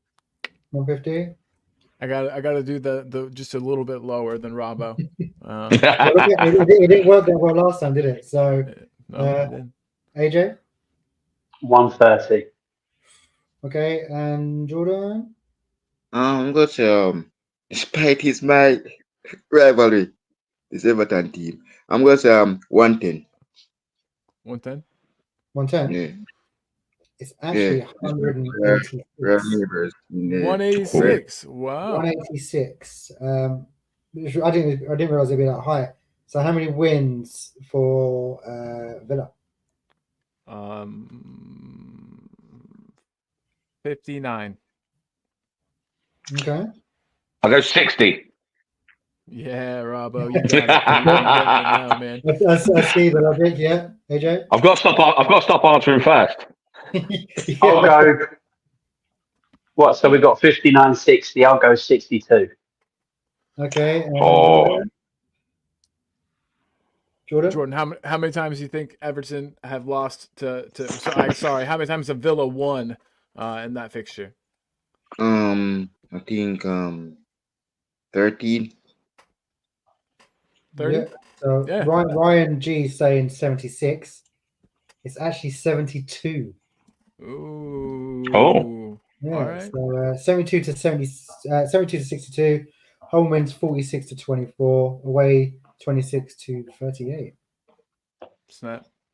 And it's Snap, always a snap, high scoring fixture, this apparently. So interesting. Ryan says, damn, I was close. The best thing is Ryan has got a laptop, so he can just Google. But he can't. But I don't think he is. He's a trustworthy guy, Ryan. He's my favorite Wolves fan for sure. And he says, yes, Everton are getting battered. I hope Everton get better because my wife's best friend's partner's an Everton fan. I invited him to come and watch the game here to watch the Spurs, and he refused to come. It's a good thing he did. So I kind of just want him to get battered just to make his life more miserable. Wow, what a friend. I don't think they're going to get battered. I think it's going to be very close. I think Villa will win it 2-1. Yeah, I can see that because I think their player of the season so far is Onana, isn't it? I think he's been quality. 2 goals in 3, I think it is. Yeah. Onana gets one of these from me. A Michael Dawson thumbs up. You'd be surprised how long you've been waiting for that button to go. You need to press it down. I have. I'm like, when can I press it? When can I press it? But I really wanted us to sign Onana. I really did. But I got told by other fans that he wasn't that good and he's overrated. We don't play a 6. But yeah, I think he's a very good player. Yeah, definitely quality. Yeah, 50 million is still, to be fair. So, yeah, is what it is, unfortunately. But we've got Archie Graham-Bergville, so let's see how they go. Absolutely. Yeah. Do you think? Well, I'll ask that later. I was going to say, do you think we'll see them in the match this weekend? I don't know what our midfield is going to look like. So real quick, I'll ask you, Spurs boys: is the suspension for Bentancur has that started already, or is that still yet to be decided? I can't answer that. I don't know. I haven't done any research on it. AJ? I think it's still to be decided. I think. Okay, so he I so he think could play. I think we're waiting for an official ruling. But my Gotcha. take on the whole situation is that it is absolutely absurd, overly excessive to say the least. Um, let's just compare the two, right, very quickly. Yves Yeah. Bissouma broke the law. With what he did, he broke the law. What he Yeah. did was illegal, and he got a one-match ban from the club. Pathetic. Yes, yes, he came on because we needed him. He was available and he scored a great goal. Fantastic. Whoop de doo. That's incredible. But as punishments go, he got a one-match ban for as a role model breaking the law. The thousands of kids in the country around the world that look up to him as a role model are going to see. The contrast is that Bentancur, without thinking, said something stupid, something he shouldn't have said. The context of it wasn't outrightly racist. He wasn't deliberately trying to be insightful, or he made a stupid comment in which he didn't think, to which he apologized immediately, went and sought Sonny out, apologized to his face, sorted it out, shouldn't be an issue. If they're going to get a ban, one game maybe. Retrospectively, to ban him from between 6 to 12 games for a stupid, immature comment, which he clearly wasn't thinking, Yeah. is absurd. Is absolutely absurd. To be fair, I don't think it's gonna hold up. But do you think there was like a language barrier involved with the whole statement? Or do you think like so? I don't want to get super into it. I mean, we can actually. I don't know exactly what he said. It was something like, well, I don't even know if I want to He paraphrase basically because then he basically said that people from the Orient, you know, looked similar. They all look alike, and I couldn't. I'm telling you now, if somebody from Korea, Japan, China, Vietnam all stood in front of me, I could not tell you who was where. And that's not him. I couldn't because it's my knowledge of the subjects of the matter. I don't have that knowledge, that understanding. I'm not educated enough to be able to go. But if you look around, if you look at countries around the world, people who are German distinctly look German. You can usually tell anyone from Eastern Europe has a particular look.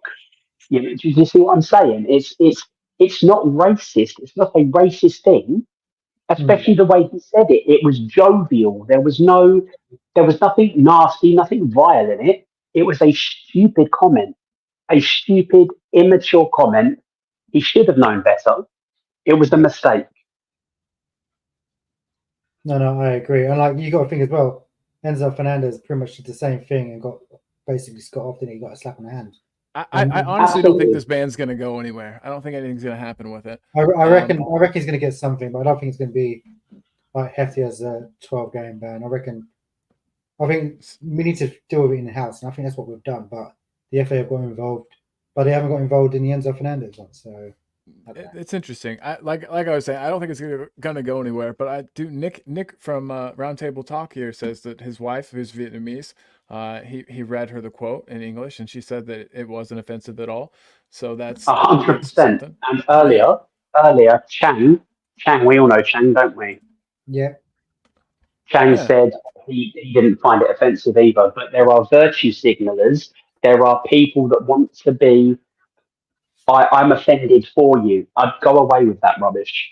Go away with that rubbish. It doesn't interest me in the slightest.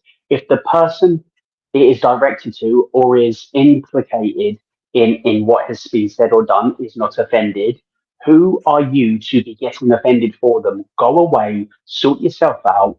yeah. I don't care what you do. Get a hobby, do something, but it's absolutely ludicrous. No, I agree with you 100%. Yeah. And Roundtable Talk says the translation was closer to similar as opposed to same. So that there's a difference there for sure. This is a tough one. I don't know. I don't really. I'm not gonna take a stand on it because I am a fence sitter. I got splinters in my ass, as you guys would say. But Daniel, I had asked earlier if we were gonna see Archie Gray or Bergvall, and he says like he told me the other day, we can't start one of our kids in the midfield in the North London derby because it'll cancel out the advantage we have against their weakened midfield. And there's definitely merit there, but I think that Bergvall might be. Bergvall's getting close to being our best midfielder. Do you guys think I'm crazy? I think that Bergvall is No, awesome, and I think he's ready. But I think Lucas is good, but still a little bit early for him. Not in this game, maybe. so you go Benson when Core. we're 3-0 up, bring him on. So, Yeah, exactly. And then Spurs bench said the same thing. Bang on last 10 minutes when we're 3 up.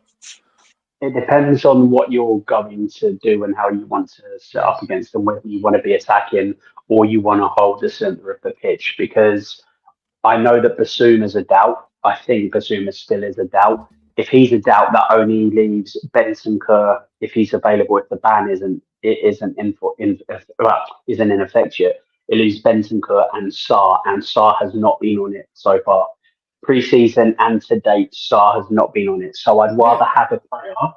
I'd rather if Benson Kerr is going to play, rather than Sarr, I'd rather see Maddison and Kulu because I think those two offer something completely different in the final third. They're both very attacking, but they offer something completely different, and it's going to be a headache for the defence to try to pick up and keep tabs on. If that's not the case, and we're going to be a little bit more pragmatic, I think Kulu needs to make way for Bergvall because we've already seen every time that boy's been on the pitch, he can dictate the game.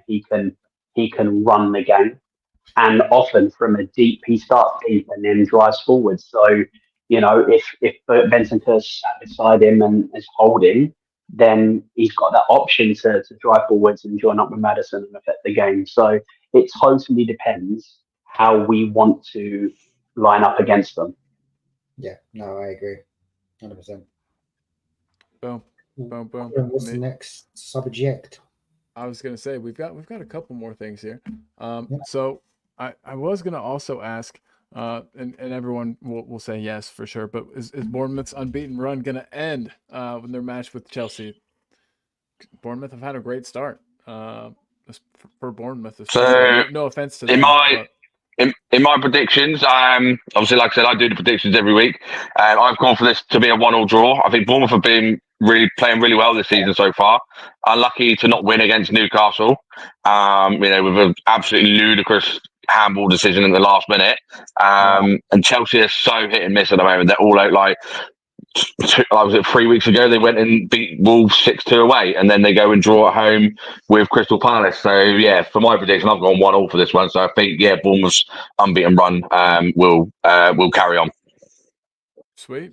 What about you, Jordan? Do you think Bournemouth are going to be able to get a result against Chelsea? I think despite Chelsea battered Wolves 6-2. I don't really think Chelsea have a chance of beating Bournemouth, but I think Bournemouth will continue their unbeaten run. I think they will win that game because they'll be doing much long for it. So I know Bournemouth will be winning that game comfortably. So I'm not sure if Chelsea will, despite we can get back Joao Felix back, but yeah, Chelsea. No way. You think Chelsea's got it? Chelsea are going to win? I don't know. Yeah, I can't remember what I did in my prediction. We did predictions on El Tel Cockerel the other day, and I can't remember. I forget what I did. Jamie, what'd you put for your prediction? I said this is going to be a Bournemouth 1-0 win. I can't remember if I mentioned this earlier, but obviously I'm literally from a town which is called Poole, which is literally next door to Bournemouth. So it's so Bournemouth is sort of the hometown for me. Yes, I'm a Man United fan, but Bournemouth, is where I'm from. So I used to work for Bournemouth as well. I used to work in the bar area. I used to work as a bar supervisor for the club for about 4 or 5 years. But yeah, so they're a club that's close to my heart. But Man United is my team. But I always look out for them as well. No, they're not a bad side. AJ, what do you reckon? I think it's going to be a draw. It depends what Chelsea turn up. Sometimes they look good. Sometimes they look awful. I wouldn't want to manage Chelsea. Of any team in the Premier League, I wouldn't want to manage Chelsea. They're Just imagine that nightmare. You've got about 13,000 players to try to fit in. It's just absolutely insane. But I think it's going to be a draw, 1-1, 2-1. I don't know, but yeah, I reckon a draw. I would love to see that. Roundtable Talk says anytime I can see Chelsea lose, I'm all for it. I also wanted to get Daniel's comment up. We're heading back to Spurs just for a bit here. He says he's heard sorry, words are hard. Some Spurs fans say let's play 2 number 10s, but he thinks that's mad personally. Defensively, we could get exposed in midfield with 2 10s. This isn't Everton. This is Arsenal. But we got to remember too, Daniel, Arsenal are severely weakened. I'm not super afraid of what they've got. But I also don't know they could line up some wacky way and have, a midfield that I'm not even thinking about. I don't know. What do you guys think about this real quick? Jamie, do you think that we'd get exposed? With 210, sorry, I had one of the people that I messaged to try and come on the show, and they said they're sweet. happy to, but we'll do it next time. I think Kulu needs to play where he's been playing, because when he's on the wing, I just think he's not so productive, because you got to think he runs up, stops, goes on his left and crosses it in. It's constant, which is frustrating. So when he's playing number 10, I think he's excellent. He's got a player to feed in the middle. But with him in number 10, I think he's more productive than James Maddison. So you're saying if you only could play 110, you would leave Maddison out then and play Kulu instead. Just because of the physicality of it, maybe, yeah. And then AJ. I think there's got to be a time when you stop being pragmatic and you've got to go for the bigger teams. You've got to go for the throat, because if you don't, if you set out to be pragmatic and try to restrain them, and it's like a little chess game, and who's gonna go first, who's gonna move first, you're almost inviting them to have a go at you, to attack you, to play their way into the game. If you're giving them a thought defensively, if you've got 2 attackers on the pitch, both completely different, and as Jamie just said, Kulu is solid. The boy is built. He's got great feet. He's his ball retention is incredible. His progressive carries are off the charts. Like this boy that people slate is good luck getting the ball off him, right? Playing him out wide as a right winger. He's effective. He offers something, but it's not as effective as playing in that sort of right to mid channel that he plays when he's playing as that 10. He is a threat. If you were gonna, I would pick him over Maddison, because Maddison is fragile. He's inconsistent. He's not. I don't think he's strong enough mentally. It's very easy to get under Maddison's skin. And when you do, he's not the same player. He's completely put off. If you're not going to go 2 number 10s, at some point, Maddison needs to sit on the bench and earn his way back in. Because if you've got Kulu constantly performing wherever he's put, whether it's a false 9, number 10, whether it's an 8, whether he's out, he's always offering something to the team. He's always contributing to some degree. The same can't be said of Maddison. I like Maddison. When he's going full tilt, when he's at it, he's an incredible player. But you can't have passengers when you're a team trying to fight for the top 4 for honours, trying to win trophies. You can't have passengers. Everyone needs to pull their weight and then some. Everybody needs to be contributing. And for me, Maddison, too often, the back end of last season, he's been better this season so far. He's just got frails, and so I think Arsenal will expose. No, I agree. No, I think the first goal is going to be crucial. I think if Arsenal score the first goal, where they're so good defensively, I think Tottenham will attack, and then Arsenal will just be able to go forward. Yeah, and similar. I think if Tottenham score first, I think again Arsenal will then they will have to go for it, which will because both teams are really good at doing that. So I think the first goal is absolutely crucial. So I think it might be Katie to start with. As soon as that first goal goes in, then we'll see. I think we'll see some goals.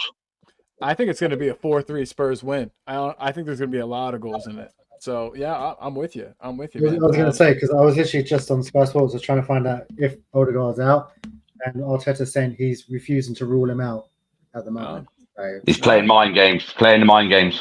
They He's did doing just that announce Alex Arteta's. Ferguson, Didn't he announce a contract, like his a contract extension? There was a. I yeah, think he's just Arteta- signed a new contract, so we got that douchebag for another few years. So, Hey, they did a good job. They released that at a good time though, because they're on kind of a low right now. They've got these injuries. Rice is unavailable. So yeah, give them some good news. I mean, obviously it's not good news for us Spurs fans. We don't really care, but Arsenal. I mean, it's good news for the fans. It'll make the fans happy. Maybe lift spirits before this important match. But yeah, I mean, if Arsenal think they're going to catch City and they consider themselves title contenders, I don't think they can afford to sit back against us, because they're going to need these 3 points. And so I think it will be a very open match, which suits Spurs. We don't play very well against a low block team. That might change. We might change that this season, but historically, we don't do very well against a low or even a mid block. So yeah, the fact that they need the points, I think, is good for us. But I agree, the first goal will be very important. Yeah, and then I was going to get through some of these comments real quick.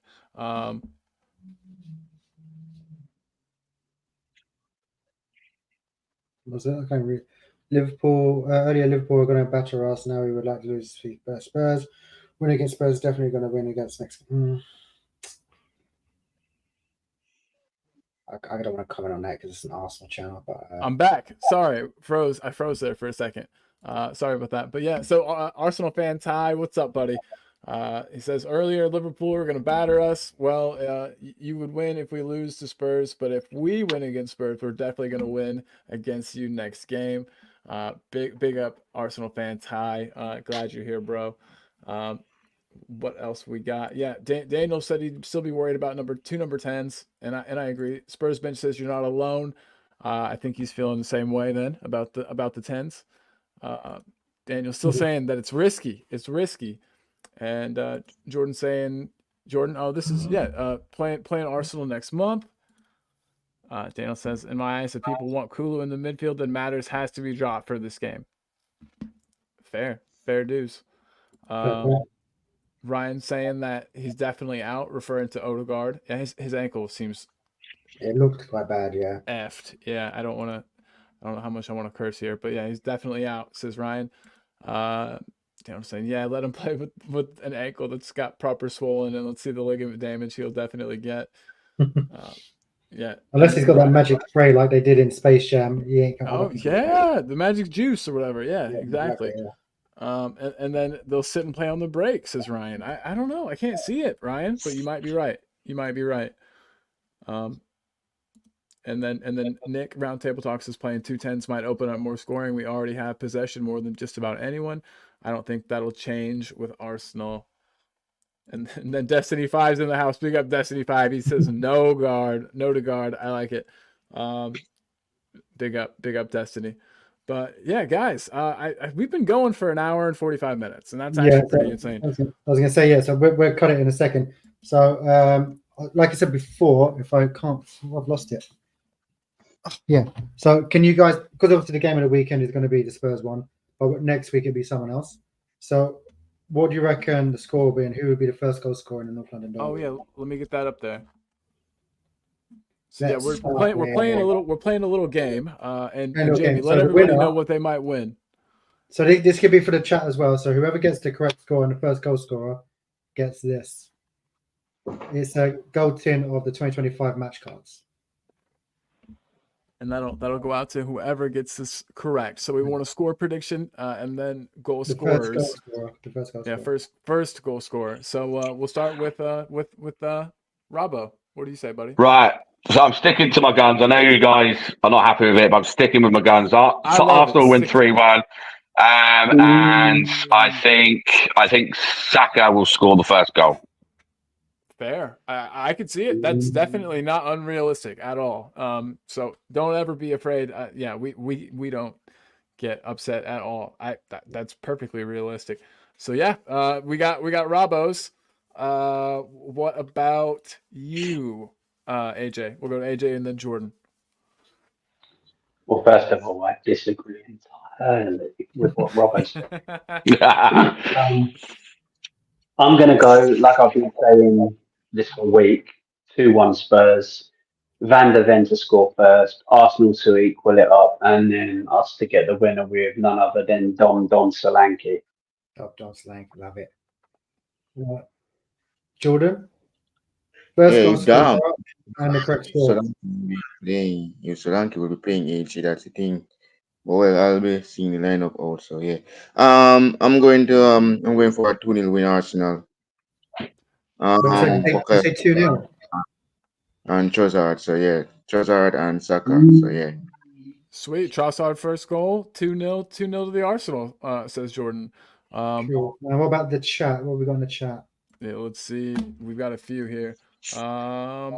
Spurs bench, aka my boy Johnny Bethnal Green, says Romero with the first goal and 3-1 Spurs. Yeah. Love it. Love it. We'll have to make sure we write all these down. Destiny 5 Yeah. says Solanke for the first goal, 3-1 as well though. Yeah. I knew what you meant, Johnny. Don't worry. We got Daniel saying it's going to be 2-1. Son and Solanke and Havertz for the scum. He gave us all of them, like I asked for. Thank you, sir. Son scoring first in this scenario, 2-1, and then Nick Roundtable Talk says 2-1 Romero to get the first. So cool. So whoever gets that correct, so we're going to be doing a watch along on Sunday, aren't we, Cole? So we're going to do that, and I'm actually going to be on that one because I can't normally do watch alongs and focus on the TV same time. It's really hard. It's incredibly hard. Yeah, watch-alongs aren't easy. Jordan's got one later today. He gets it. He knows it's hard to do. Yeah, so whoever gets the correct score, we'll get this sent out to you. And there's also, obviously, the channel's new to us, so we're trying to get, obviously, the channel needs to make money to obviously to progress and stuff like that. So obviously, not asking for stuff.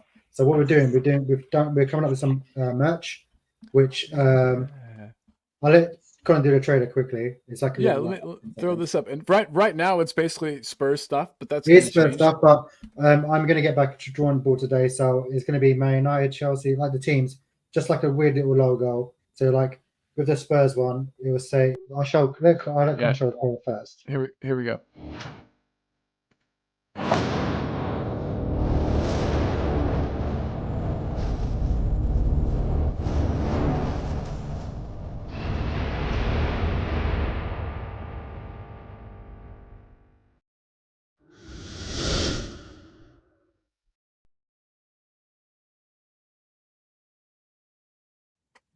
Cool. What a lovely trailer. What a lovely I do like trailer. the trailer I did. So with that one, so obviously it's going to say N17 Home of Spurs, which because our shop's going to go live in October because we've got to do stuff. So let's say, for example, Robo is Man United. It will say your postcode of what your logo is, and it say like Home of United. Does it make sense? So it'd be the same as that. So any money that we make from the shirts, obviously I'm waiting for a sample. It should be here. It should have been here today, but it's tomorrow. It will go up on our website, and any money goes from that goes back into the channel for us to get more people to come on. And obviously, StreamYard isn't free because it doesn't cost to make all this stuff.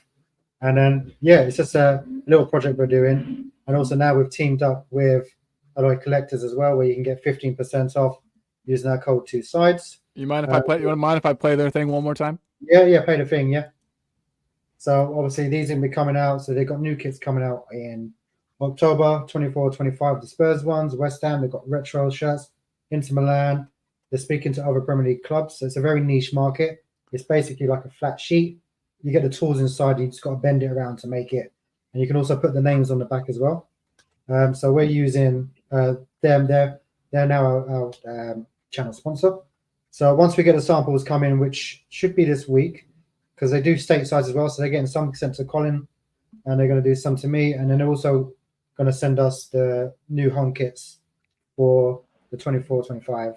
And remember, guys, if you get them, if you go in, you got the link tree to all their stuff from TikTok, Instagram, YouTube, and then just use our code, and then you can get it on discount. Good guys, present. We've got a very good Christmas present, and do your Christmas shopping early, everybody. I saved mine till like Christmas Eve. That always bites me in the ass.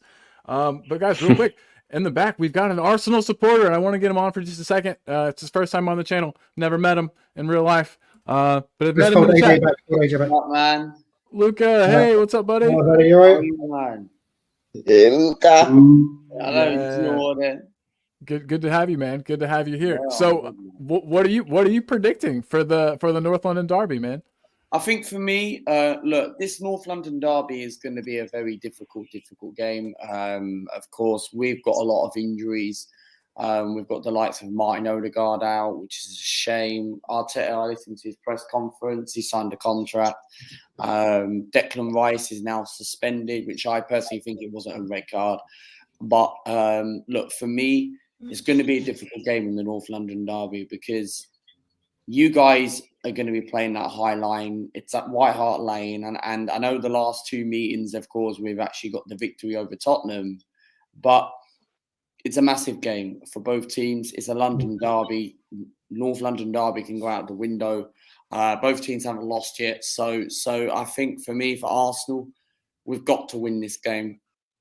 Like this contract for me. Look, I'm Mikel Arteta out. However, okay.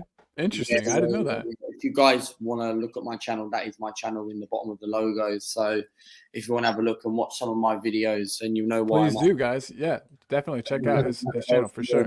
More welcome to. It's nice to meet you guys. But however, look, we're going to find out what this Arsenal side really are when it comes to Tottenham and Man City, because these are the next two games where, look, we drew to Brighton. And we want to challenge for this league title because we've got Liverpool catching up as well, and we don't want Liverpool challenging as well. So, look, I think Tottenham is going to be a hard game, but I am confident going into that game. I did a preview on my channel yesterday. I had 2 Spurs fans on my channel last night, and it's going to be an interesting game. And the midfield is going to be the issue to win this game because. Yes, we've got Jorginho. Yes, we've got Partey. But I don't really want Mikel Arteta to throw Kai Havertz because I was watching an interview. Cesc Fabregas made an interview. I don't know who he interviewed. I can't remember who he got interviewed by. But he was interviewing talking about Trossard playing in that number 8. And Trossard played in that number 8, I think it was West Ham in the Carabao Cup last season. And it didn't quite work out. I do like Kai Havertz. I'm a Havertz fan. I like only when he plays up front. But in the midfield, I'm not convinced because in the midfield, for me, he drops too deep in that midfield, and I think he loses the ball. And with you guys, with that tempo you're going to play at home at White Hart Lane, I think it's going to be difficult if we play Kai in the midfield. But I'm confident. I think it's going to be an interesting game on Sunday, and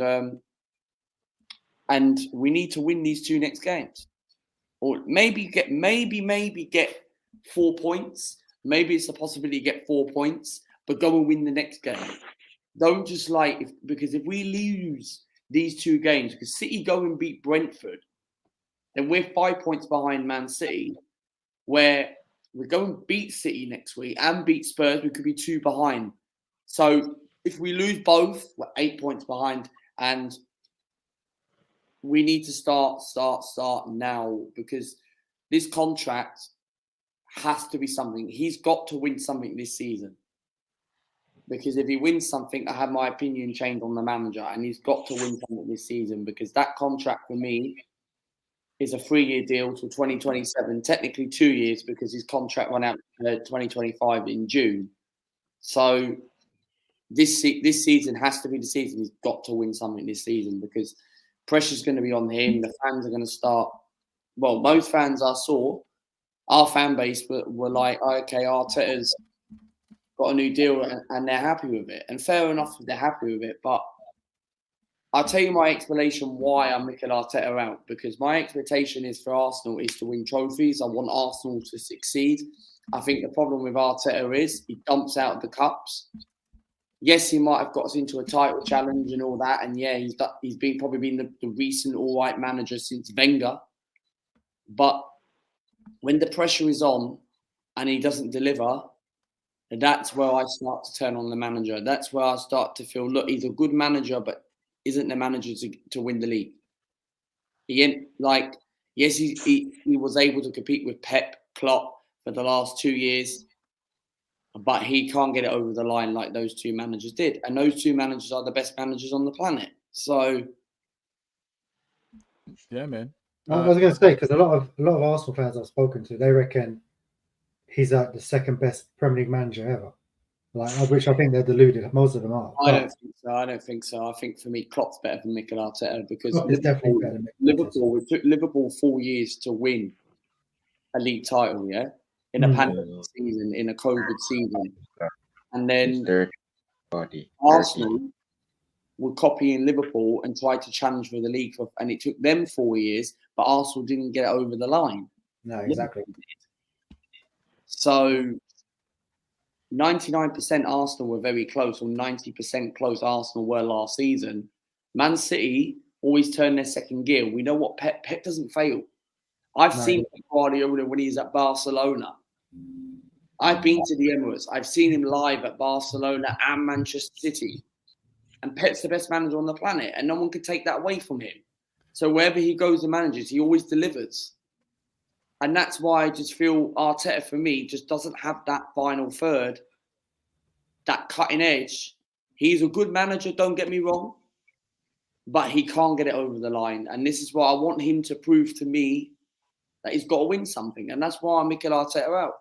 But That's a fair point. So, but if he goes, who's Who out there? comes in? everybody asks me this question. I had people ask me last night on my channel. I did 2 streams yesterday, man, about the contract and about We're gonna have to check them out. Well, that'll be my next watch after we end here. I'd go and get someone like I was on a podcast yesterday called True Guna and all that stuff, and he's a great friend of mine, me and Jordan. And the amount of comments I got, and call me delusional, but do you think Didier Deschamps finished? That's a good question. That's not somebody I've thought about for a while. Club, yes. International, no. I don't know. Maybe he might be finished, but he hasn't proved it as club football. I think the problem with Arsenal, you didn't give Emery enough time to do what he said. Look at how he's doing. Unai Emery's a better manager than Mikel Arteta. No, 100%. Without doubt. Without doubt. He is. I think it's funny that Spurs fans want Ange out whenever we just have to peek over at Arsenal and see how long it took. I mean, it took Arteta quite a while. What is it? Years and years to build their team, to get you guys to where you are now, where you legitimately are challenging for the title. You've won trophies. So I mean, you guys, I think it's good that you've given him as much time as you have, but it might be time to hang it up. I think he might be past his expiration date. Arteta is not the man to take you over the finishing line. He's a good coach. He's a very good coach. He's got the right philosophy, and you can see the way Arsenal have played and progressed over the years. He's got something about him, but he's not that elite level manager that's going to take you into win trophies. Need an elite manager, but this is Henry. Henry, you think? But this is the Henry. No. Henry is finished. But no, great legend, but he can't manage a club. The pressure is on. No. Can't. He might. No way. But that's what Arsenal will do. They'll go for someone like that. They'll go for a yes man. They'll go for a manager that hasn't got a lot of experience. But the difference compared to Henry, he's managed clubs. Arteta's only managed one club. That's us. Like he was Pep's assistant cone man for 4 years, sitting there as an assistant learning. Yes, Arteta has probably been an all-right manager since Wenger and almost got it over the line last season, but it ain't good enough. Like Liverpool, if that was Liverpool, right, and Klopp did that, obviously Klopp's not here anymore, it's Arnold Slot. But if Klopp did that, Liverpool would be demanding better. They'll be raging over FSG, right? If Man City did that, say if Pep was like Arteta, well, of course he's not. Pep's the best manager on the planet. City would get Pep out of the door just like that. One thing is, it's Arsenal is a problem. Edu Gaspar and the ownership of this football club has always been a problem over the years. Yes, the Cronkies have backed Arteta. I give them that. But it's not enough. And giving this manager a 3-year contract, I think for me, it's best to wait either January, because if you're going to give this manager a contract, right, you either wait until where you are at Christmas. Yeah. If you're like in around the title race, then maybe, you give him the contract. But for me, he doesn't deserve that contract by giving it right now, because this contract was planned in January, right? But they revealed it, and deliberately, Arsenal did this on purpose, right? They deliberately did it on purpose, because after when our fan base can be a little bit over the top, right, about the whole Arsenal Yeah. opinion. I'm not blaming the fan base, right? I don't agree with them, but however, I just feel this contract is a contract where you've got to deliver now. Okay, time is tell. If you do not win something this season or win the Premier League, because the aim for the elite sport is to win trophies. Yeah, the aim is to win trophies, succeed, major honours. Arsenal Football Club is a massive football club, a lot of history.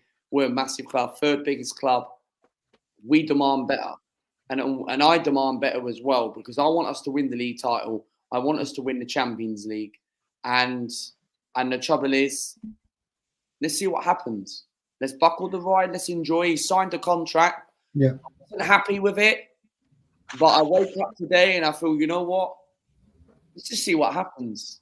Let's just The contracts come at completely the wrong time, because what it's done is reward mediocrity. He's finished as a runner-up 2 seasons in a row, and there's been no real improvement. There's nothing. You haven't. What has? But however, he still did not get it over the line. Exactly that. So it's rewarding mediocrity. It's well done for nearly getting there. Here's an extension. How long did he have before he signed this extension? How long did he have left on his contract? His contract expired June 2025. So basically, okay, so just under a year, yeah. But my only issue is, sorry to interrupt, but my only issue is, why is it our fans all believe that Arteta was the right man for the job? Why do they? Yeah. I don't get it. Maybe because of PR, maybe because and you want your manager to be the guy. I mean, like, yeah. I want Ange to be that guy, and I think there's nothing wrong with belief and hope, but maybe at a certain point you kind of have to draw the line. And no, I agree. I do kind of see why fans are behind him. If you take where you were before he came in and you finished behind Tottenham. I don't get why people are not realising it. That's why Arsenal, Man United have got the worst fan base. Like Tottenham, for me, right? Okay, you don't get on with your ownership, but at least you've actually sacked managers. No, we sacked quite a few, yeah. That's something I give you what we don't do compared to you. Okay, we're better than you, but however, right? Snuck that in there. I love it. In a horrible way or anything like that. No, you're good. You're good, bro. Weekend. But however, there's one thing I do think you do better compared to us. You sack a manager where something's not going right, whereas we don't. Okay, Arteta is the B version of Arsene Wenger. Our problem is we sack managers before they get a chance to get it right. That's our problem. Yeah, I totally agree. And it's a completely different compared to us. The Tottenham way. Sack a manager where you don't give them a chance. We give them a chance and we don't sack them. There's a difference in between Arsenal and Tottenham. That is a difference. But like AJ was saying, we do sack managers far too quickly. I think there's got to be a balance, and hopefully we reach it with Ange. Yeah. Ryan G says they sack too often though. Luca, talking about Spurs, exactly. Mm-hmm. Luca, you came in right at the end. Unfortunately, we're about to end. But thank you so much for coming in, dude. I really appreciate you. I know I hit you up at the very last second, so thank you so much for coming in today, dude. I just wanted to real quick before we bounce, I wanted to plug everybody's stuff, because everyone took their time to be here. I truly appreciate it. Robbo is big on TikTok. Robbo does TikTok, and if I'm gonna post here, Robbo Reacts is where you'll find him. And Rob, you want to tell us a little bit about this? Yeah, thank you. So I've been doing this. I've been doing predictions of every week's Premier League games. And what I do is if I get 5 or less right of the week's games, so the outcomes, so I have to do a forfeit. So far I've had to do a hot chip challenge. I had to give myself a Ted Lasso mustache. And then my followers, I'm up to about nearly 1,200 followers at the moment. And they suggest the forfeits, and then I do another video where they have to choose between the two. If people are watching that aren't already following, make sure they click that follow button, join me on the journey that I'm doing. And then, make sure they make lots of suggestions and keep an eye on what I'm doing. So, thanks very much. No, absolutely, man. Thank you for being here, and hopefully we'll have you on again. No worries. I've got to shoot now. Thanks very much for having me. Enjoy the rest, and hopefully we'll see you next time. Cheers, Thanks, Rob. Rob. Cheers, Robbo. No worries. buddy. Cheers, guys. Thank you. Yes, sir. And everybody, seriously, make sure you get over to TikTok. Robbo Reacts. It's a fun time. He's a fun dude, and it's really awesome of him to be here with us today. And then, of course, we've got Jordan Hyman, who's been with us. Yes, Jordan. All day. He's been with us the entire show, hanging out, and he is just about to 1,500 subs. So I just wanted to help see if we can push him. How many more you need, Jordan? 9. He needs 9 subscribers. So if you guys want to go over there and check him out, there is the link. That'll take you directly to Jordan's channel. Please check that out, and let's see if we can get him to 1,500 subs. Seriously, I'm gonna go sub right now. So that's 1. If I'm not already, hold on, let me check. I'm a terrible person, but hey, now you only need 8. So yay. So everybody help him out, my friends. And then, of course, last but absolutely not least, we've got Luca here with us, and I want to get your link in there too, my man. Thanks again. And maybe we could do another show or something else with you, like the day of or something. Do you want to maybe come on the channel for just a bit? Yeah, why not, man? I'm free anytime, mate. Of course, just let me know, and that's my YouTube. If anyone's interested in watching my channel, have a look what I do about Arsenal content and other content as well. Let me know. Cool. I'm free up to do a collab whenever I'll fit a day, and just contact me on Twitter and Instagram, man. That's the best platform to contact. Yeah, I'm gonna say we're doing. Oh, you can get him back on when we beat them. Yeah. Oh man, I love it. I love it. My prediction is 2-1 Arsenal. Of course it is. I say it's going to be 4-3 Spurs, but you know, I'm going 3-2 Spurs. 4-3. I don't think we can see 4. We're not that bad. The floodgates might open. Who knows? Who knows? Something strange happens. It'd be a great way to celebrate a 3-year contract, wouldn't it? Oh man, stop it. But yeah, everybody, check out Luca's channel right there. We will have him on this channel again for sure. Thank you, Luca. Thank you again for joining us, man. And then it looks like we've got 2 subs for you, Jordan. So you are well on your way, my man. Hopefully, anybody, if you're rewatching this, if you're watching this on the replay, check out Jordan's channel, and I will throw that link back up again. It's Jordan Hyman LFC 3718 is what you need to put after the YouTube stuff, and that'll take you to his channel. If you're listening to this and not watching, that's how you get there. But yeah, guys, Jamie, is there anything that I'm missing? Yeah, Luca, you might have missed it. We're now sponsored by Alloy Collectors. Have you heard of them before? These guys. No, I haven't. No. Yeah, so if you use our code two sides, you get 15% off. Where it's basically like a metal sheet, and you put it together. They're a very niche market. All the links are in the bio. I'll definitely go check them out because they do 2 lots. They do just a sheet on its own, and they also do one where you've got the actual bench where you can put the shirt in, and you've got names on the back. So really cool sponsors for us. Absolutely. And everybody, remember that you get 15% off with the code 2sides whenever during checkout. So awesome. Yeah, I gave you awesome. a subscriber. I gave a subscriber. So that's my channel. If you guys want to subscribe back. Boom. Yeah, we absolutely will. I will do it right now, actually. Let me make sure. I like to do it while people are here just to make sure I already have. I think I might already be subbed to you, Luca, but we'll check. Okay. I am subscribed. Boom. We'll get you. We'll make sure we all get you. Just want to thank everybody too for tuning in. AJ, thanks for being here, man. I would plug your channel, but you don't have one. That's right, I don't. But you're gonna hang out here with us. I like that. Straight to the point. No, don't. He's like, nah, I don't have a channel. But we hope to have you hanging out with us some more. But yeah, and Jordan is live for a La Liga watch along later today, guys. So join him for that at the link that we provided and get him up to 1,500. He's so close. Just let's help the man out. He was kind enough to be here all day today. So thank you, man.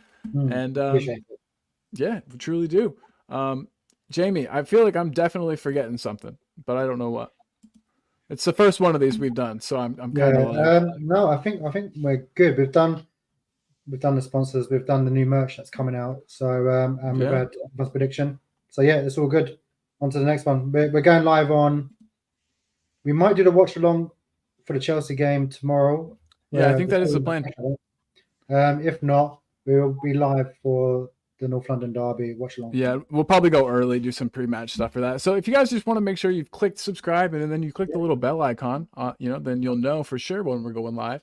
The name change has confused some people, but don't be confused. Just come hang out. Yeah, and I'm 51 subscribers away, so if anyone wants to subscribe, yeah, help the man. 51 away from 8K. So Jesus, man, that's an So accomplishment. if you can send 7K to our side, we would help each other out. So it's not a problem. Yeah, we've hit the 1K. We're pretty happy. 7K. Yeah, man, we're doing our thing. We're doing our thing. But hey, everybody that's tuned in, I want to thank everybody in the chat. Appreciate Big it. up to everyone. Oh yeah, and I want to thank Leo for flexing his 2-month badge. Chris with his 6-month badge. Big up to you guys. And anybody else, if you want to become a member, if that's your thing, the link to that is pinned in the chat at the very top. So you could do that as well. And I think with that, Jamie, unless you've got anything else, I'm going to play our intro as the outro because I love it so much. Yeah, but he said it's not going to be a non-biased show. So, well, not biased show, but come on, you Spurs on Sunday. I'm sorry, I had to. Come on, you Spurs. Come on, you Spurs. And Luca, I can't wait to stream with you again, man. Same with you, Jordan. We will do this again, you guys. Lovely. It's been awesome. And then we'll play this outro. Hope you guys like it. Yeah. See you guys next time. Cool. See you later, buddy. Let me see if I can find it now. See, look at this, how bad I am at this job. Great, makes it.